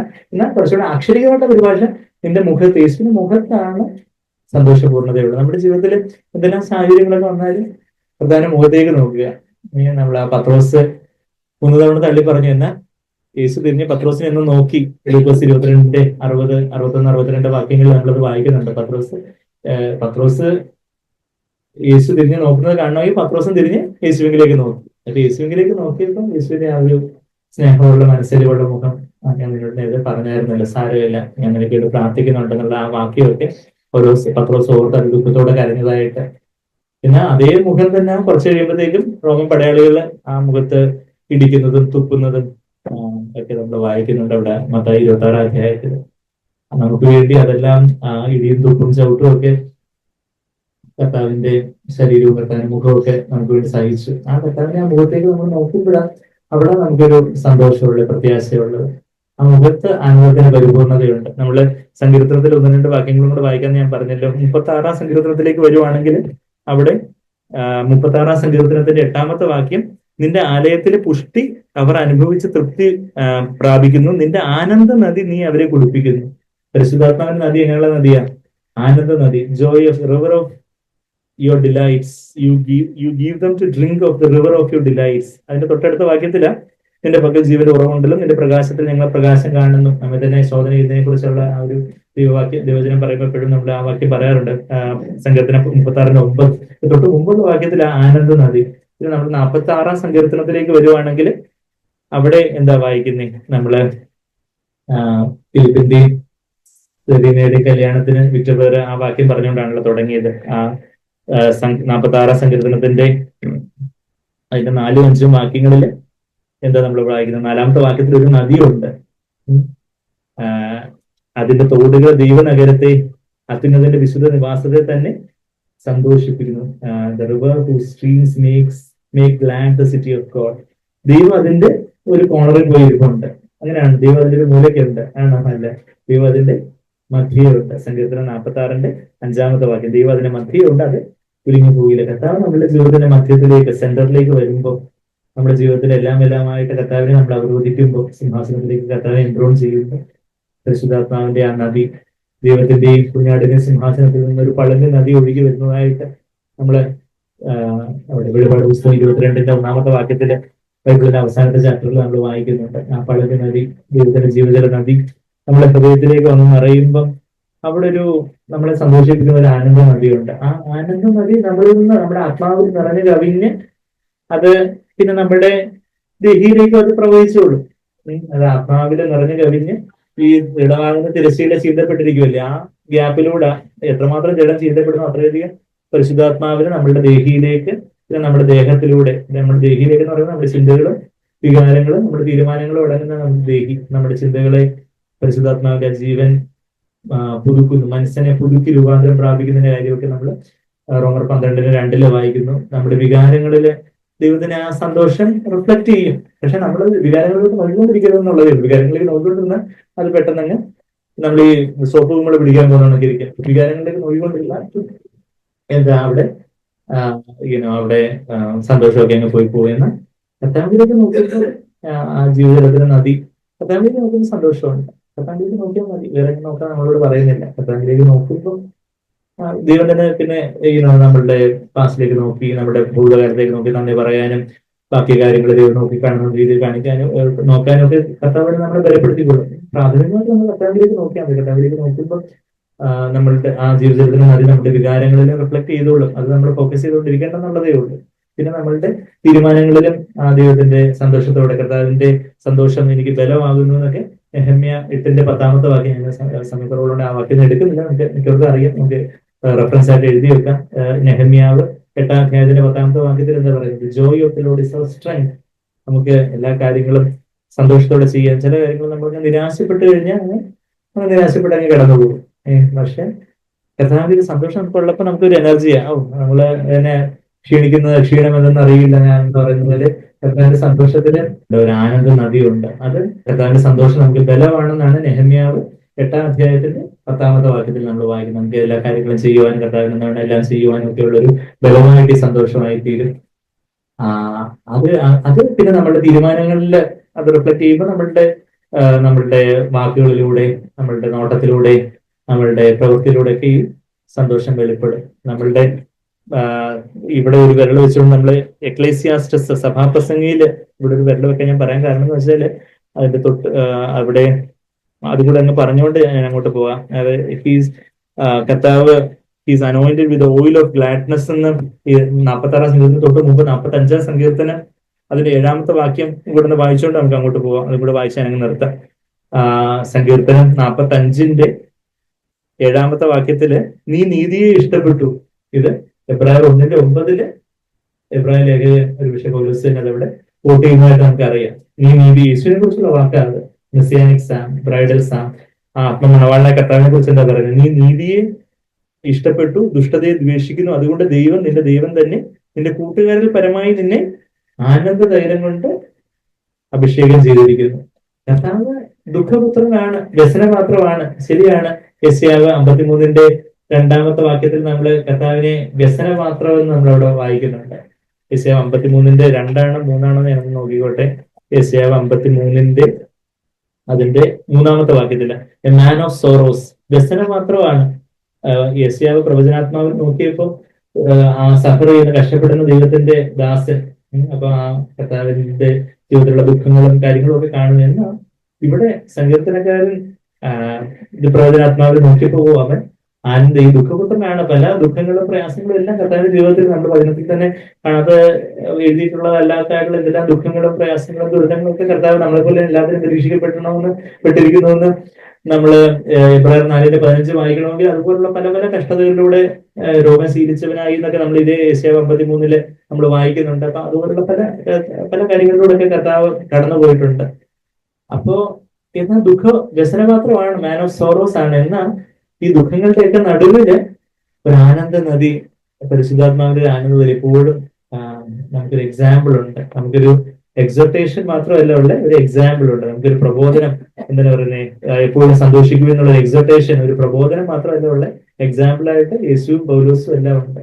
യേശുവിലേക്ക് നമ്മൾ ചെന്നപ്പോൾ നമ്മൾ നസ്രത്തില് അന്ന് താമസിക്കുവാന്നിരിക്കട്ടെ. കർത്താവ് 30 വയസ്സായ പ്രായമാവുന്നേ ഉള്ളൂ. നസ്രത്തിലൊരു തച്ചൻ പയ്യനുണ്ട്. അവന് എല്ലാം നന്നായിട്ട് കാർപ്പൻട്രി എന്തെങ്കിലുമൊക്കെ സ്റ്റൂള് കസേരയൊക്കെ വേണമെന്നുണ്ടെങ്കിൽ പക്കായിട്ട് ബിൽഡ് ചെയ്ത് തന്നെ ഈ നസ്രത്തിലെ തച്ചൻ്റെ അടുക്ക് ചെന്നാൽ മതി. നമ്മള് ഈ പയ്യനായിട്ടുള്ള കർത്താവിന്റെ അടുക്ക് ചെല്ലുമ്പം കർത്താവ് ഇങ്ങനെ ഭയങ്കര ഭയങ്കര എനിക്കങ്ങനെ അഭിനയിക്കാൻ തന്നെ പറ്റുന്നില്ല. ചില ചിരിക്കുന്ന ഡോക്ടറിനൊക്കെയാണ് എന്റെ അപരനാമം. അതുകൊണ്ട് എനിക്ക് ഗൗരവമായിട്ട് ചിലപ്പോൾ അഭിനയിക്കാൻ തന്നെ പ്രയാസം. ചില ഇങ്ങനെ ലോങ് ഫേസ്ഡ് ഫാരിസീസിനെ പോലെ പരീക്ഷന്മാരിങ്ങനെ അതുപോലെ ഇങ്ങനെ വളരെ ഇങ്ങനെ ഈ ലോകത്തിന്റെ ഭാരം എല്ലാം കൂടെ ഞാനിങ്ങനെ ചമന്നുകൊണ്ടിരിക്കുവാണ് ഉള്ള നിലയിൽ വളരെ സുമുഖനായിട്ട് വളരെ സന്തോഷത്തോടെ. കർത്താവ് ശരിക്കും ഭയങ്കര വല്ലാത്ത വേദനയും പ്രയാസവും ദുഃഖവും എല്ലാം കടന്നു പോകുന്നുണ്ടായിരിക്കും. വീട്ടിലെ പല അനിയന്മാരെന്ന് വിശ്വസിച്ചിരുന്ന് പറയുമ്പോൾ അവരുടെ ഓരോ ആരവെപ്പും ഓരോരോ തോണ്ടലും ഓരോ ഇടിയും തൊഴിയും അതുപോലുള്ള ഓരോ കാര്യങ്ങളൊക്കെ സഹിച്ചുകൊണ്ടിരിക്കുമായിരിക്കും അവിടെ. പക്ഷെ കർത്താവ് പിതാവിന്റെ ഒരു വലിയ ഒരു യോസേഫ് കർത്താവിന്റെ ഒരു മേ ബി ഒരു 12-18 വയസ്സിലൊക്കെ യോസേഫ് ഒരുപക്ഷെ മരണപ്പെട്ടു പോയിട്ടുണ്ടാവാം. ആ കുടുംബത്തിന് വലിയ ഉത്തരവാദിത്തം, വലിയ ഹാർഡ് വർക്ക് ചെയ്ത് ആ കുടുംബത്തെയൊക്കെ കൂട്ടി പുലർത്തുവാണ്. 4 സഹോദരന്മാരുണ്ട്, അറ്റ്ലീസ്റ്റ് 2 സഹോദരിമാരുണ്ട്. മക്കൾ സാറിന്റെ മുന്നിൽ നമ്മൾ കാണുന്നുണ്ട്. ദുഃഖങ്ങളും കാര്യങ്ങളും ഒക്കെ പുറമേ നോക്കുമ്പോൾ അവരുടെ ജീവിതം നോക്കി എന്തൊരു ദുരന്തങ്ങൾ അവരുടെ വീട്ടിലെന്ന് പറയത്തൊക്കെ വേണം. അതുപോലെ ഒത്തിരി മരണങ്ങളോ പ്രയാസങ്ങളോ ഒക്കെ ഇനിയിപ്പം യോസഫ് തന്നെ കിടക്കുന്നവനായിട്ട് ഒത്തിരി നാളുണ്ടായിരുന്നു എന്ന് നമുക്ക് അറിയത്തില്ല. അപ്പം അതുപോലൊക്കെ എല്ലാത്തിലും നമ്മെ പോലെ പരീക്ഷിക്കപ്പെടാൻ കേട്ടോ. പക്ഷെ നമ്മൾ കഥാന്തയിൽ ചെന്ന് സംസാരിക്കുമ്പോൾ എന്താ നമുക്ക് ഒരു സന്തോഷം റിഫ്ലക്ട് ചെയ്യും. ആനന്ദ തൈലത്താൽ അഭിഷിക്കാനായിട്ട് നമുക്ക് നമ്മളെപ്പോഴും എപ്പോഴും സ്മൈലിംഗ് ഫേസ് ആയിരിക്കണം എന്നല്ലേ പറയുന്നത്. ഓരോരുത്തരുടെ ടെമ്പർമെന്റ് ഒക്കെ അനുസരിച്ച് കുറച്ച് മാറി തിരിഞ്ഞൊക്കെ ആയിരിക്കും. നമ്മളെപ്പോഴും സ്മൈലിംഗ് ആയിട്ടിരിക്കണമെന്ന് സ്മൈൽ ഓൾവേസ് നല്ല പറഞ്ഞു, റിജോയ്സ് ഓൾവേസ്. ഹൃദയത്തിലൊരു സന്തോഷം, അത് പിന്നെ നമ്മുടെ മുഖത്ത് അത് റിഫ്ലക്ട് ചെയ്യും. അതായത് മുമ്പേ പറയാമെന്ന് സഭാപ്രസംഗി നമ്മൾ മുമ്പ് എടുത്തിട്ടുള്ള വാക്യം, സഭാപ്രസംഗി 8-ാം അധ്യായത്തിന്റെ 1-ാമത്തെ വാക്യത്തില് ചിലർക്ക് ചിരിക്കുന്നത് എന്തോ പൈസ ചെലവാകുന്നവരാണ്. ഭയങ്കര പിശുക്കാവോ ഒന്ന് ചിരിച്ചത് വർത്താനം പറയാൻ എനിക്ക് ഏതാണ്ട് എന്തോ മുത്തു പൊഴിഞ്ഞു പോകുമെന്നൊക്കെ ചോദിക്കുക. ഇവിടെ സഭാപ്രസംഗി 8-ന്റെ 1 എന്താ നമ്മൾ വായിക്കുന്നത്? ജ്ഞാനിക്ക് തുല്യനായിട്ട് ആരുള്ളൂ, കാര്യത്തിന് പൊരുൾ അറിയുന്നവൻ ആര്? മനുഷ്യന്റെ ജ്ഞാനം, ദൈവത്തിന്റെ ജ്ഞാനം, പരിശുദ്ധാത്മാവ് ജ്ഞാനത്തിന്റെ ആത്മാവാണെന്നാണ് യെശയ്യാവ് 11-ന്റെ 2-ാമത്തെ വാക്യത്തിൽ നമ്മൾ വായിക്കുന്നത്. പരിശുദ്ധാത്മാവ് നമ്മളുടെ ദൈവത്തിന്റെ ജ്ഞാനമായിട്ട് ആയിരിക്കുമ്പോൾ അവന്റെ മുഖത്തെ കഠിനമാക്കുന്നു എന്നാണ് വായിക്കുന്നത്. എല്ലാം പ്രകാശിപ്പിക്കുന്നു. നമ്മുടെ മുഖത്തൊരു സന്തോഷം, ഒരു പ്രകാശം, അവന്റെ മുഖത്തെ കാഠിന്യം മാറിപ്പോകുന്നു. നമ്മുടെ മുഖത്തിന്റെ ആ ഒരു മർക്കട മുഷ്ടിമാതിരിയുള്ള അതൊക്കെയൊക്കെ മാറിപ്പോയിട്ട് നമുക്ക് കുഞ്ഞുങ്ങളെ പോലെ നമുക്ക് ചിരിക്കാനും, നമ്മള് വൈദ്യശാസ്ത്രപരമായിട്ട് പറയുവാണെങ്കിൽ ചിരിക്കാനാണോ ദേഷ്യപ്പെടാനാണോ കൂടുതൽ മസിൽസ് വേണ്ടത് ഫേസില്? അവിടെ നമ്മുടെ ഡോക്ടേഴ്സ് ഒക്കെ അവിടെ ഇരിപ്പുണ്ട്, ഇന്റേൺസ് ഒക്കെ ഫ്രഷ് ആയിട്ട് അനാറ്റമി ഒക്കെ പഠിച്ച് നമുക്ക് ഫേസിൽ ഒത്തിരി മസിൽസ് ഉണ്ട്. അപ്പൊ ഫേസിൽ ദേഷ്യപ്പെടണമെങ്കിൽ കൂടുതൽ മസിൽസ് പ്രവർത്തിപ്പിക്കണം. നമ്മള് സന്തോഷമായിട്ട് ചിരിക്കണമെങ്കിൽ കുറച്ച് മസിൽസ് മതി. അപ്പൊ അതെന്ന് വെച്ചാൽ ദൈവം അങ്ങനെ ആക്കിയിട്ട് നമുക്ക് ചിരിക്കാനായിട്ട് ഒരുപക്ഷെ നമുക്ക് ചിലപ്പോൾ ചില സാഹചര്യങ്ങളുണ്ട് നമുക്ക് അങ്ങ് ചിരിക്കാനോ അല്ലെങ്കിൽ സ്തോത്രം പറയാനോ തോന്നുന്നില്ലായിരിക്കും. You may not feel like we choose to do it just smile at my with Jesus in my boat I can smile at the storm എന്ന് പറയുന്നത് പോലെ അല്ലേ. ഇപ്പൊ ഇടിമിന്നല് വന്നപ്പം ഇടിമിന്നലില് ഒരു വെച്ച് ഇടിമിന്നൽ ഉണ്ടായപ്പോഴല്ല ഇങ്ങനെ മുകളിലോട്ട് നോക്കി ചിരിച്ച് ഓരോ പ്രാവശ്യം ഇടിമിന്നൽ നിങ്ങളാരും ഇങ്ങനെ ചെയ്യണമെന്നല്ലാണ്ട് പറയുന്നത്. അപ്പൊ എന്താ കൊച്ചെന്താ പറഞ്ഞേ, ഞാൻ ഇങ്ങോട്ട് വന്നപ്പോ മമ്മി ദൈവം എന്റെ ഫോട്ടോ എടുത്തു കുറെ പ്രാവശ്യം, നന്നായിട്ട് ഞാൻ ചിരിച്ചൊക്കെ ഫോട്ടോ ഒക്കെ പോസ്റ്റ് ചെയ്തു എന്ന് പറഞ്ഞതുപോലെ I can smile at the thunder and lightning. നമ്മള് അവിടെ അക്ഷരമായിട്ട് തണ്ടറിലായിരിക്കും ചില സ്മൈൽ ചെയ്യണമെന്നില്ല, നമ്മുടെ ജ്ഞാനത്തോടായിരിക്കണം. പക്ഷെ ഞാൻ പറഞ്ഞു വെച്ചാൽ നമ്മുടെ ജീവിതത്തിന്റെ പ്രതിബന്ധങ്ങളും പ്രതിസന്ധികളും കൊടുങ്കാറ്റുകളും ഒക്കെ വരുമ്പോൾ I can smile at the Storm because Jesus is in my boat. കർത്താവിന്റെ പടയിലുള്ളപ്പം ബാക്കി കർത്താവിലേക്ക് നോക്കുമ്പോൾ നമുക്ക് ചിലപ്പം സ്തോത്രം പറയാനോ ബാക്കി സാഹചര്യങ്ങളോ നമ്മളിലേക്ക് നോക്കുമ്പോഴോ ബാക്കി വ്യക്തികളിലോട്ട് നോക്കുമ്പോഴോ നമുക്ക് എന്താ ഒന്നിനും ഒരു സ്തുതിക്കാനോ നന്ദി പറയാനോ ഒന്നും നമുക്ക് തോന്നുന്നില്ലായിരിക്കും. പക്ഷേ Lord I choose to praise you. കർത്താവേ ഞാൻ അങ്ങനെ സ്തുതിക്കുന്നു, അങ്ങനെയൊക്കെ നോക്കി ഞാൻ സന്തോഷിക്കുന്നു. I rejoice in the Lord of my salvation. അതുകൂടെ പറഞ്ഞ് ഞാൻ നിർത്തിക്കോളാം. സഹോദരന്മാരെ 3-ന്റെ 1 ഫിലിപ്പർ 4:8 പൗലോസ് 2 പ്രാവശ്യം പറഞ്ഞതുപോലെ ഞാൻ ഇതും കൂടെ പറഞ്ഞെങ്കിൽ നിർത്തിക്കൊള്ളാവുന്ന രണ്ടാമതും കൂടെ പറഞ്ഞെങ്കിൽ നിർത്താം. എന്ത് ഹബക്കൂക്ക് 3-ാം അധ്യായത്തിന്റെ അവസാനത്തെ വാക്യങ്ങൾ നമുക്കറിയാം. ഹബക്കൂക്ക് എവിടെ? മലാഖിക്ക് മുമ്പ് സെഖര്യാവിന് മുമ്പ് സെഫന്യാവ് അതിന് മുമ്പ് അതിന് മുമ്പ് ഹഗായി കഴിഞ്ഞിട്ട് സെഫന്യാവ് തിരിച്ചു വരും. കഴിഞ്ഞിട്ട് ഹബക്കൂക്ക്, നാഹൂം കഴിഞ്ഞിട്ട് ഹബക്കൂക്ക് 3-ാം അധ്യായം തുടങ്ങുമ്പം എന്താ? വിഭ്രമരാഗത്തിൽ തുടങ്ങുക ഹബക്കൂക്ക്. വിഭ്രമരാഗം എന്ന് പറഞ്ഞാല് ഷിഗയോൺ എന്ന് പറയുന്ന ഒരു രാഗമാണ്. പല പല രാഗങ്ങളൊക്കെ ഉണ്ട്. അപ്പൊ ഈ ശാസ്ത്രീയ സംഗീതം പഠിക്കുന്നവരൊക്കെ പല രാഗങ്ങളൊക്കെ ഉണ്ട്. ഇത് ഷിഗയോൺ എന്ന് പറഞ്ഞ രാഗം എന്ന് പറഞ്ഞാൽ ഡൗട്ട്ഫുൾ എന്നാണ് അതിന്റെ വാക്കിന്റെ മീനിങ്. കുറച്ച് സംശയത്തോടെയൊക്കെ തുടങ്ങുന്ന ഒരു രാഗം. ഇനി അത് 7-ാം സംഗീതത്തിനും ആ ഷിഗയോൺ ഈ രാഗത്തിലാണെന്നാണ് നമ്മുടെ സങ്കീർത്തനത്തിൽ തന്നെ വായിക്കുന്നുണ്ട്. 7-ാമത്തെ സങ്കീർത്തനം അങ്ങനെ എഴുതപ്പെട്ടിട്ടുള്ളത്. അപ്പൊ അങ്ങനെ ഒരു സംശയം, ഒരു വിഭ്രമ രാഗത്തിൽ തുടങ്ങുന്നത് അവസാനിക്കുന്നത് എങ്ങനെയാന്ന് ചോദിച്ചാൽ ആ 19-ാമത്തെ വാക്യത്തിന്റെ അവസാനം, ഹബക്കൂക്ക് 3-ന്റെ അവസാനം എന്താ? സംഗീത പ്രമാണിക്ക് തന്ത്രനാദത്തോടെ, വളരെ വളരെ സന്തോഷത്തോടെ. എന്താ സന്തോഷിക്കാൻ കാരണം എന്ന് പറഞ്ഞ എന്താ? ലോട്ടറി അടിച്ചു? ഇല്ല, ഒന്നും അടിച്ചില്ല എന്നുള്ളതാണ് സംഭവം. പക്ഷെ കർത്താവ് മാത്രം ഉയരത്തിന് പാടുന്നു. അതാണ് നമ്മള് ഹബക്കൂക്ക് 3-ന്റെ 17-ാമത്തെ വാക്യം വായിക്കുവാണെങ്കിൽ 6 കാര്യങ്ങൾ അടിച്ചുപോയി. എന്താ? ഫ്യൂസ് അടിച്ചുപോയി, ഫ്രിഡ്ജ് അടിച്ചുപോയി, വാഷിംഗ് മെഷീൻ അടിച്ചുപോയി എന്ന് പറയുന്നത് പോലെ നമുക്കിപ്പോ ഈ അത്തിമരവും ഇതൊക്കെ പറഞ്ഞാല് നമുക്ക് കത്തത്തില്ല. നമ്മുടെ വീട്ടിലെ ഗാഡ്ജറ്റ്സ് എല്ലാം ഒന്നൊന്നായിട്ട് പെട്ടെന്ന് അടിച്ചു പോയതിരിക്കട്ടെ, അടിച്ചു പോയാതിരിക്കട്ടെ, എല്ലാവരും വിഷമിക്കണ്ട. ഇങ്ങനെ കരുനാക്കൊണ്ട് ഇങ്ങനെയൊക്കെ പറഞ്ഞിട്ടുണ്ടെങ്കിലും ആവുമെന്ന് തന്നെ പേടിക്കട്ടെ, അങ്ങനൊന്നും ആവത്തില്ല. പക്ഷെ ഇവിടെ അത്തിവൃക്ഷം തളർത്തിട്ടില്ല. മുന്തിരിവള്ളിയിൽ നോക്കിയപ്പം അത്തിവൃക്ഷത്തിലേക്ക് നോക്കിയപ്പോ അതൊന്നുമില്ല. അങ്ങനെയാണെങ്കിൽ മുന്തിരിത്തോട്ടത്തിൽ ചെന്ന് മുന്തിരിവള്ളിയിൽ എന്തെങ്കിലും ഉണ്ടാവുന്ന വെച്ചാൽ അതും ഒത്തിരി കാശൊക്കെ കൊടുത്ത് കൃഷി ഇറക്കിയതാണ്. പക്ഷെ മുന്തിരിവള്ളിയൊന്നും ഒരു അനുഭവം ഉണ്ടാകുന്നില്ല. അങ്ങനെയാണ് പിന്നെ ഒലിവുമരം, അതുപോലെ കുറെ നാളായിട്ട് നിൽക്കുന്ന മരമല്ലേ, ഒലിവുമരത്തിന്റെ പ്രയത്നവും അതൊക്കെ നിഷ്ഫലമായി. നിലങ്ങളിലേക്ക് നോക്കിയപ്പോൾ അവിടെ ഒന്നും വിളയുന്നുമില്ല, ആഹാരം ഒന്നും വിളയുകയില്ല. ഇപ്പൊ എത്രയായി? 4ആയി. അത്തിവൃക്ഷം, മുന്തിരിവള്ളി, ഒലിവുമരം, നിലങ്ങൾ. പിന്നെ നോക്കിയപ്പോൾ ആട്ടിൻകൂട്ടം. അത്യാവശ്യം മിണ്ടാപ്രാണികൾ അതെങ്കിലും കുറച്ച് എന്താ ആട്ടിൻകൂട്ടം തൊഴുത്തിൽ നിന്ന് നശിച്ചു പോകുന്നു. ഗോശാലയിൽ ചെന്ന് നോക്കിയപ്പോ ഇനിയിപ്പോ ആടും പോയി, ഇനിയിപ്പോ പശുവിനെ ചെന്ന് നോക്കാന്ന് വെച്ചപ്പോ ഗോശാലകളിൽ കന്നുകാലി ഉണ്ടായിരിക്കുകയില്ല. അപ്പൊ പിന്നെ എന്താ? ഞാനിരുന്ന് കരയാം. അങ്ങനെയാണോ? ഇല്ല. എങ്കിലും ഞാൻ യഹോവയിൽ ആനന്ദിക്കാം, എന്റെ രക്ഷയുടെ ദൈവത്തിൽ ഘോഷിച്ചുല്ലസിക്കും. അതാ നമ്മുടെ ജീവിതത്തിൽ എന്തെല്ലാം I choose to rejoice in him. എന്തെല്ലാം കാര്യങ്ങൾ ശരിയാ, സാഹചര്യങ്ങളൊക്കെ വിപരീതമായിക്കോട്ടെ. ആ പഴയ നിയമ പ്രവാചകൻ അങ്ങനെ പറയാൻ സാധിച്ചെങ്കിൽ നമുക്ക് എത്രയധികം പരിശുദ്ധാത്മ നമ്മുടെ ഉള്ളിലേക്ക് വരുമ്പോൾ യഥാർത്ഥത്തിൽ നമ്മുടെ ജീവിതത്തിൽ ഒരു അനുതാപത്തിന്റെ നമ്മളുടെ ജഡത്തിലുള്ളൊരു ഈ ഒരു സന്തോഷമുണ്ട്. ആ ജഡത്തിലുള്ള സന്തോഷമൊക്കെ ദുഃഖമായിട്ട് മാറട്ടെ എന്ന് പറയുന്ന ഒരു വാക്യമുണ്ട്. യാക്കോബ് 4-ന്റെ 6-ാമത്തെ വാക്യത്തിൽ അത് വായിക്കുന്നത്.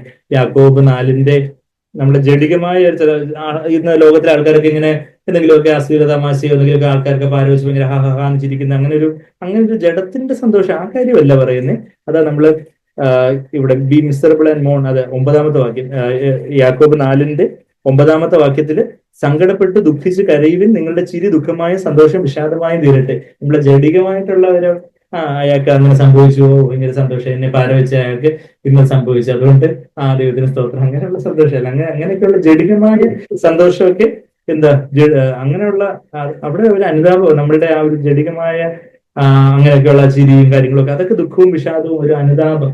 നമ്മള് ജീവമൊഴികളിൽ പഠിച്ചു വെച്ചിട്ടുള്ളതാണ് എഴുതിയത്. അതായത് അനുതാപത്തിന്റെ, മാനസാന്തരത്തിന്റെ, അനുതാപത്തിന്റെ താഴ്വരകളിലാണ് സന്തോഷത്തിന്റെ പൂക്കൾ വിരിയുന്നത്. യഥാർത്ഥത്തിൽ നമ്മൾ അനുദപിച്ച് നമ്മളതിനെ സമ്പൂർണ്ണമായിട്ട് നിൽക്കാൻ താഴ്ത്തി ഏൽപ്പിക്കുമ്പോഴും പരിശുദ്ധാത്മാവ് നമ്മളൊന്ന് നിറഞ്ഞ് സന്തോഷത്തിന്റെ പൂക്കൾ വിരിയുന്നത്. അവിടെ അന്നാളിൽ ആർക്കും കൊടുക്കാത്ത സന്തോഷം, അതുകൂടെ പറഞ്ഞു നിർത്തിയേക്കാം.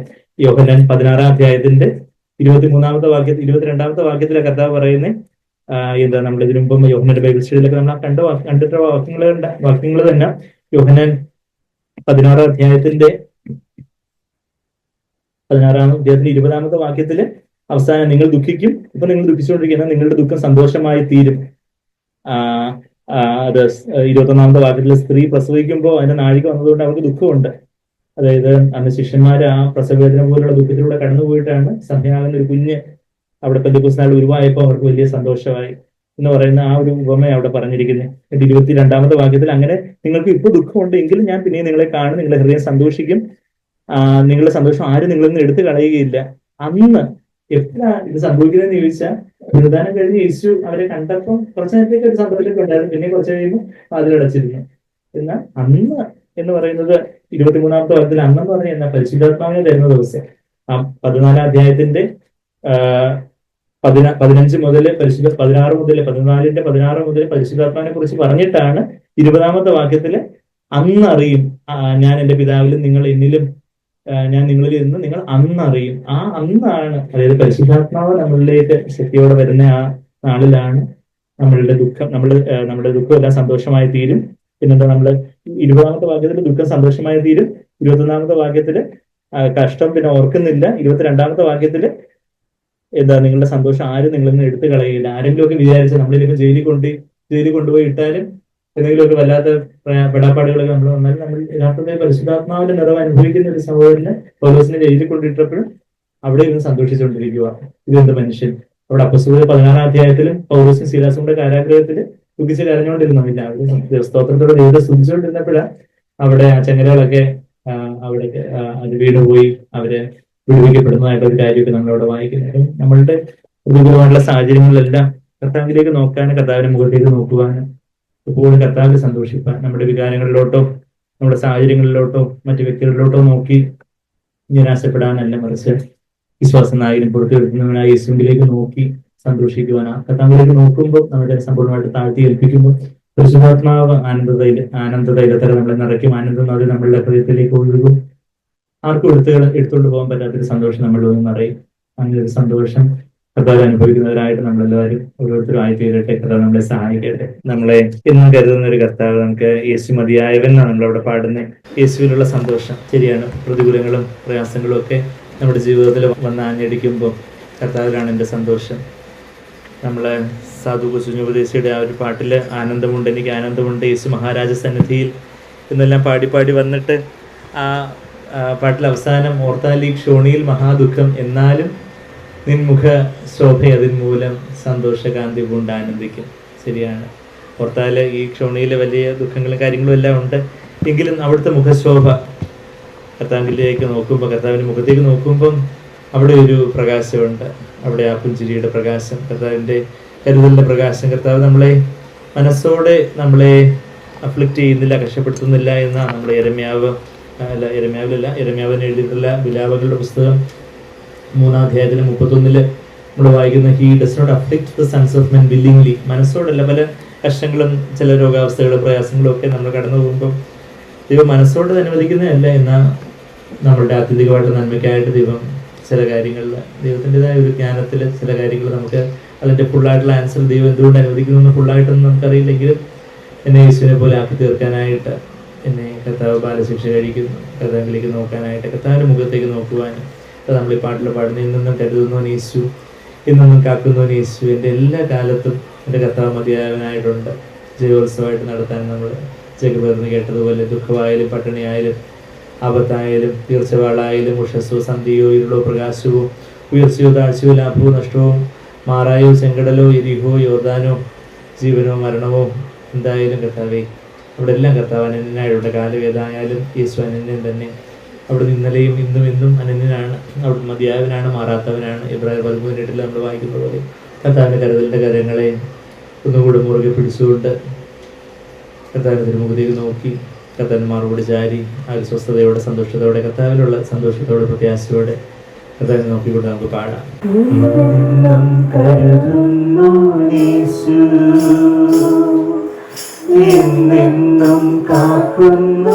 യേശു, എന്നെന്നും കരുതുന്നു യേശു, എന്നെന്നും കാക്കുന്നു യേശു, എന്റെ എല്ലാ കാലത്തും യേശു മതിയായവൻ, എന്റെ എല്ലാ കാലത്തും യേശു മതിയായവൻ. ദുഃഖമോ പട്ടിണിയോ ആപത്തുയർച്ചവാടോ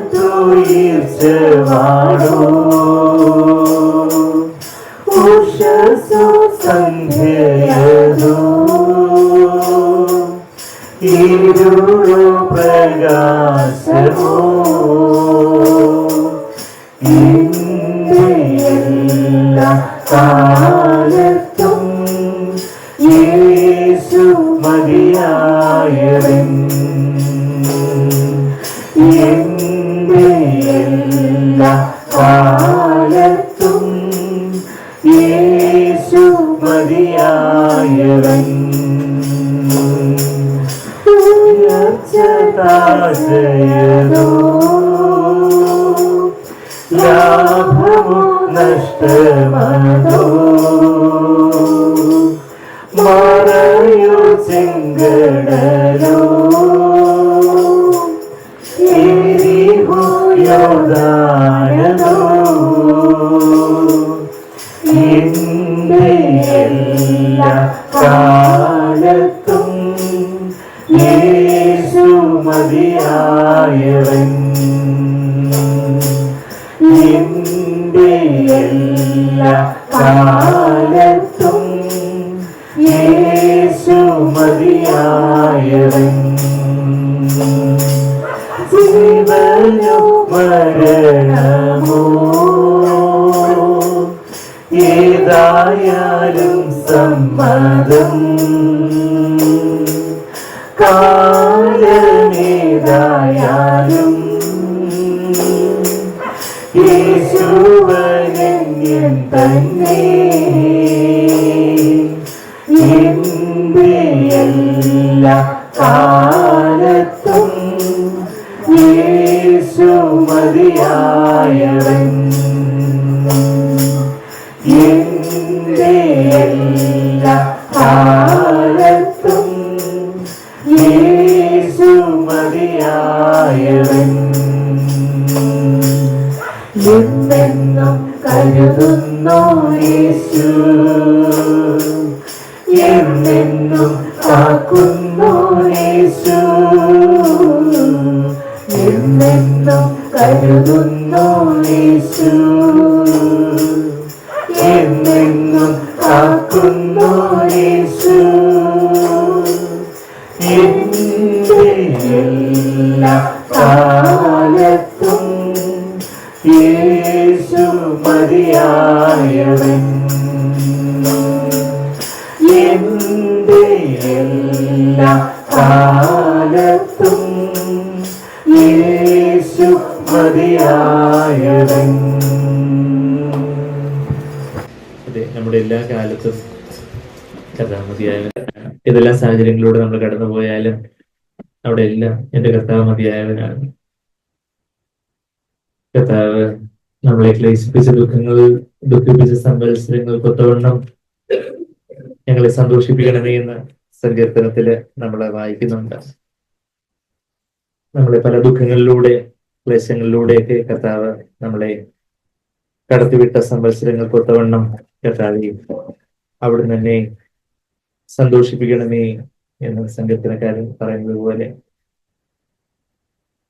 പലവിധമായിട്ടുള്ള പല ക്ലേശങ്ങള്, പല ദുഃഖങ്ങള്, പലവിധമായിട്ടുള്ള പല സാഹചര്യങ്ങളിലൂടെയൊക്കെ കർത്താവ് നമ്മളെ കടത്തിവിട്ടു. എന്നാ അതിലൂടെ എല്ലാം കർത്താവ് ആഗ്രഹിച്ചത് എന്താണ്?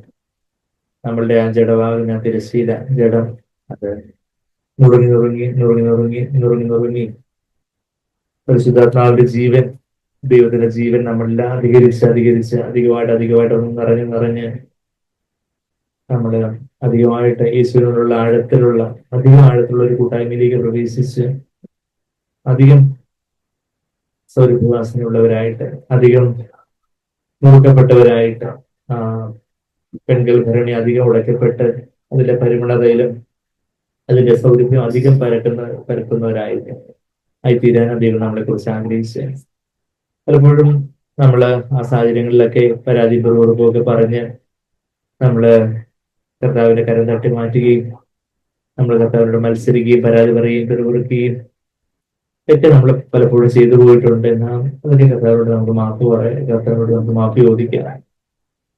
അറിയായ്മയുടെ കാലങ്ങളെ കർത്താവ് ലക്ഷ്യമാക്കും. ഇപ്പോൾ എല്ലാവരും മാനസാന്തരപ്പെടുക എന്ന അപ്പോസ്തലരുടെ 17:30 നമ്മൾ വായിക്കുന്നത് പോലെ അറിയായ്മയുടെ കാര്യങ്ങളിൽ നമ്മുടെ പല പല ഹൃദയകാഠിന്യവും നമ്മളെ വീണ്ടും കർത്താവിനോട് റെസ്പോണ്ട് ചെയ്യാതെ പല കാര്യങ്ങളൊക്കെ നമ്മൾ ചെയ്തു കൂട്ടി. എന്നാൽ ഇപ്പോ കർത്താവിന് നമ്മളെ ഇപ്പൊ മാനസാന്തരപ്പെട്ട കഴിഞ്ഞുപോയ സംവത്സരങ്ങളിൽ വെട്ടുകിളിയും പല പുഴുക്കളും ഒക്കെ തിന്നുകളെ സംവത്സരങ്ങളെല്ലാം കർത്താവിന് മടക്കി തരാൻ കഴിയും. 90-ാം സങ്കീർത്തനത്തിന്റെ 15-ാമത്തെ വാക്യത്തിൽ എങ്ങനെ നീ ഞങ്ങളെ ക്ലേശിപ്പിച്ച 90-ാം സങ്കീർത്തനത്തിന്റെ 15-ാമത്തെ വാക്യത്തിൽ നീ ഞങ്ങളെ ക്ലേശിപ്പിച്ച ദിവസങ്ങൾക്കും ഞങ്ങൾ അനർത്ഥം അനുഭവിച്ച സംവത്സരങ്ങൾക്കും തക്കവണ്ണം ഞങ്ങളെ സന്തോഷിപ്പിക്കണമേ. പല എന്തെല്ലാം according to the year that he has afflicted us, according to the years that we have seen evil, പല പ്രയാസങ്ങൾ, അതിന് തക്കവണ്ണം നമ്മളെ സന്തോഷിപ്പിക്കാൻ കഴിയുന്ന ഒരു കർത്താവ് നമ്മളെ വീണ്ടും റിവൈവ് ചെയ്യണമേ, ജീവിപ്പിക്കുകയില്ലയോ, നിന്റെ ജനം നിന്നിൽ ആനന്ദിക്കേണ്ടതിന് ഞങ്ങളെ നീ വീണ്ടും ജീവിപ്പിക്കുകയില്ലയോ എന്നുള്ള വചനമൊക്കെ നമ്മൾ കേട്ടു. അതെ, കർത്താവ് നമ്മളെ ജീവിപ്പിക്കും. അവിടുന്ന് നമുക്ക് പ്രത്യാശ തരുന്നവനാണ്. അവിടുത്തെ മുഖത്തേക്ക് നമ്മൾ നോക്കിയാൽ മതി. നമ്മളെ തന്നെ എപ്പോഴും പൂജ്യമായിട്ട് സീറോവായിട്ട് നമ്മൾ പിന്നെ താഴ്ത്തിക്കൊണ്ടേയിരിക്കാനും സമ്പൂർണ്ണമായിട്ട് കർത്താവിനായിട്ട് തന്നെ ഏൽപ്പിച്ചു കൊടുക്കുകയും ചെയ്ത അവിടുത്തെ ആത്മാവ് ആനന്ദ നദി നമ്മളിലേക്ക് വന്ന് നിറഞ്ഞ് അത് സർവഭൂമിയുടെ ആനന്ദമാകുന്ന ഉത്തരഗിരിയായ സിയോൻ പർവ്വതത്തെ പോലെ നമ്മളുടെ ശരീരമാകുന്ന ആലയമാകട്ടെ, നമ്മുടെ സഭയാകുന്ന, നമ്മുടെ കുടുംബമാകുന്ന ആലയമാവട്ടെ, സഭയാകുന്ന ആലയമൊക്കെ അത് സർവഭൂമിയുടെ ആനന്ദമായി തീരത്തക്കവണ്ണം നമ്മളിൽ നിന്ന് ജീവജലത്തിന്റെ നദികള് പലയിടങ്ങളിലേക്ക് പ്രവഹിച്ചുകൊണ്ടിരിക്കും. നമ്മൾ ചെല്ലുന്നിടത്തെല്ലാം ജീവൻ പകരാൻ, സന്തോഷം പകരാൻ, മറ്റുള്ളവരെയും ഈ സന്തോഷത്തിലേക്ക് സമാധാനത്തിലേക്ക് നയിക്കാൻ നമുക്ക് സാധിക്കും. നമുക്ക് താഴ്ത്തി ഏൽപ്പിക്കാം. പിതാവി, ഞങ്ങൾ ഇതിനെ സമ്പൂർണ്ണമായിട്ട് താഴ്ത്തി ഏൽപ്പിക്കുന്ന നമുക്ക് ആത്മാവിനെ ഞങ്ങൾ വീട്ടിൽ നിറയ്ക്കണം. അതെ കർത്താവേ, അവിടുത്തെ ജീവനാലെ ഞങ്ങൾ നിറച്ചാട്ടെ. അങ്ങേ തന്നെ നോക്കുവാൻ എല്ലാ സാഹചര്യങ്ങളിലും കർത്താവേ ഞങ്ങള് അങ്ങേ തന്നെ നോക്കുവാൻ, കർത്താവേ അങ്ങേ തന്നെ ഞങ്ങളുടെ കണ്ണുകൾ ഉറപ്പിച്ചു വെക്കുവാൻ, കർത്താവെ ഫിക്സ് ചെയ്ത് വെക്കുവാൻ ഞങ്ങളെ സഹായിക്കണമെങ്കിൽ ഈ ലോകത്തിലെ സാഹചര്യങ്ങളിലേക്കോ മറ്റു വ്യക്തികളിലേക്കോ ഞങ്ങളിലേക്ക് തന്നെ ഞങ്ങളുടെ വികാരങ്ങളിലേക്ക് നോക്കി അസസ് ചെയ്യാൻ എന്നെ മറിച്ച് കർത്താവെ അങ്ങേലേക്ക് തന്നെ നോക്കി സന്തോഷിപ്പാൻ എപ്പോഴും അവിടെ തന്നെ കർത്താവെ ഞങ്ങളുടെ മുഖം അങ്ങേലേക്ക് തന്നെ ആയിരിക്കത്തക്ക വണ്ണം ഞങ്ങളുടെ തലയിൽ കീഴെ അവിടുത്തെ കിടങ്കരവും കർത്താവെ ഞങ്ങളുടെ ചുറ്റും അവിടുത്തെ വലങ്കരവും ആ മണവാട്ടിയും പറയുന്നത് പോലെ കർത്താവെ ഞങ്ങളുടെ ചുറ്റും അവിടുന്ന് കർത്താവെ ഞങ്ങളെ ആശ്ലേഷിക്കണം. എപ്പോഴും കർത്താവെ ഞങ്ങൾ അതിന് താഴ്ത്തി ഏൽപ്പിച്ചുകൊണ്ടേയിരിക്കാനും അവിടുത്തെ ആശ്ലേഷത്തില് കർത്താവെ എപ്പോഴും അങ്ങേലേക്ക് തന്നെ നോക്കുവാൻ ഞങ്ങളെ സഹായിക്കണം. ഞങ്ങളുടെ തല ഉയർത്തുന്നവൻ അവിടുന്നാണ്, ഞങ്ങളുടെ പരിചയം അവിടുന്നാണ്. സാധാരണ തീയുമ്പോൾ വരുമ്പോൾ അവിടുന്ന് തന്നെ വിശ്വാസത്തിന് പരിചയമായിട്ട് കർത്താവെ എല്ലാ തീയുമ്പോഴും ബൗൺസ് ബാക്ക് ചെയ്ത് അവനിലേക്ക് തന്നെ ചെന്ന് ഇരട്ടി സ്പീഡിൽ ചെന്ന് പതിക്കാൻ തക്കവണ്ണം കർത്താവെ അവിടുന്ന് ഞങ്ങളെ ദേവസ്വമാക്കി, മോർ ദാൻ കോൺഗ്രസ് ആക്കി. അതെ കർത്താവെ, സാധാരണ അവിടെ ജയവും അതിലുപരിയായിട്ട് പ്രതികൂല കാറ്റുകളെയും കർത്താവെ പ്രതികൂല കാറ്റുകളെയും അലയും ചെയ്ത് അധിക ഉയരത്തിലേക്ക് പറക്കുന്നത് പോലെ ഞങ്ങളുടെ ജീവിതത്തിലെ പ്രതികൂലങ്ങളില് ഞങ്ങളുടെ സ്വയത്തെ, സ്വന്തം ഇഷ്ടത്തെ താഴ്ത്തി ഏൽപ്പിച്ച് അങ്ങനെ ഞങ്ങളുടെ ആത്മീയ ശ്രദ്ധകളെ അലയും ചെയ്ത് കർത്താവെ അധികം ആത്മീയ ഉയരത്തിലേക്ക് പറക്കുവാൻ ഞങ്ങളെ സഹായിക്കണം. കർത്താവെ ഞങ്ങൾ തന്നെ അവിടുത്തെ പലപ്പോഴും സ്തുതിക്കുന്നു. അവിടുത്തെ സന്തോഷം ആനന്ദ നദിയായിട്ട് എപ്പോഴും നിറഞ്ഞു കൊടുക്കുന്ന ഒരു സന്തോഷമായിട്ട്, ഒരാൾക്ക് എടുത്തുകൊണ്ട് പോകാൻ പറ്റാത്ത ഒരു സാഹചര്യത്തിന് എടുത്തുകൊണ്ട് പോകാൻ പറ്റാത്ത സന്തോഷം പരിശുദ്ധാത്മാവ് ഞങ്ങൾക്ക് തരണമെന്ന് പ്രാർത്ഥിക്കുന്നതിനായിട്ട് കർത്താവെ അങ്ങേ വിടാതെ പിന്തുടരുവാൻ ഞങ്ങളെ സഹായിച്ചാട്ടെ. കുഞ്ഞുങ്ങളെ സഹായിക്കണം, ചെറുപ്പക്കാരെ സഹായിക്കണം, എല്ലാവരെയും സഹായിക്കണം. അതായി സമ്പൂർണ്ണമായിട്ട് ഞങ്ങളെ താഴ്ത്തി പ്രാർത്ഥനയുടെ സ്തുതിക്കുന്നു. ഈ ലോകത്തിന്റെ തൽക്കാല ഭോഗത്തിലേക്ക് പോകാനല്ല, മറിച്ച് അങ്ങയുടെ സന്നിധിയിലുള്ള നിത്യ സന്തോഷം, നിത്യപ്രമോദങ്ങൾ, ആനന്ദ പരിപൂർണ്ണത അനുഭവിക്കുവാൻ നിങ്ങൾക്ക് ഒത്തിരി സഹായിച്ചാട്ടെ. പ്രാർത്ഥനയുടെ സ്തുതിക്കുന്നതെല്ലാം വലിയൊരു മാതൃകയുള്ള നാട്ടിൽ തന്നെ.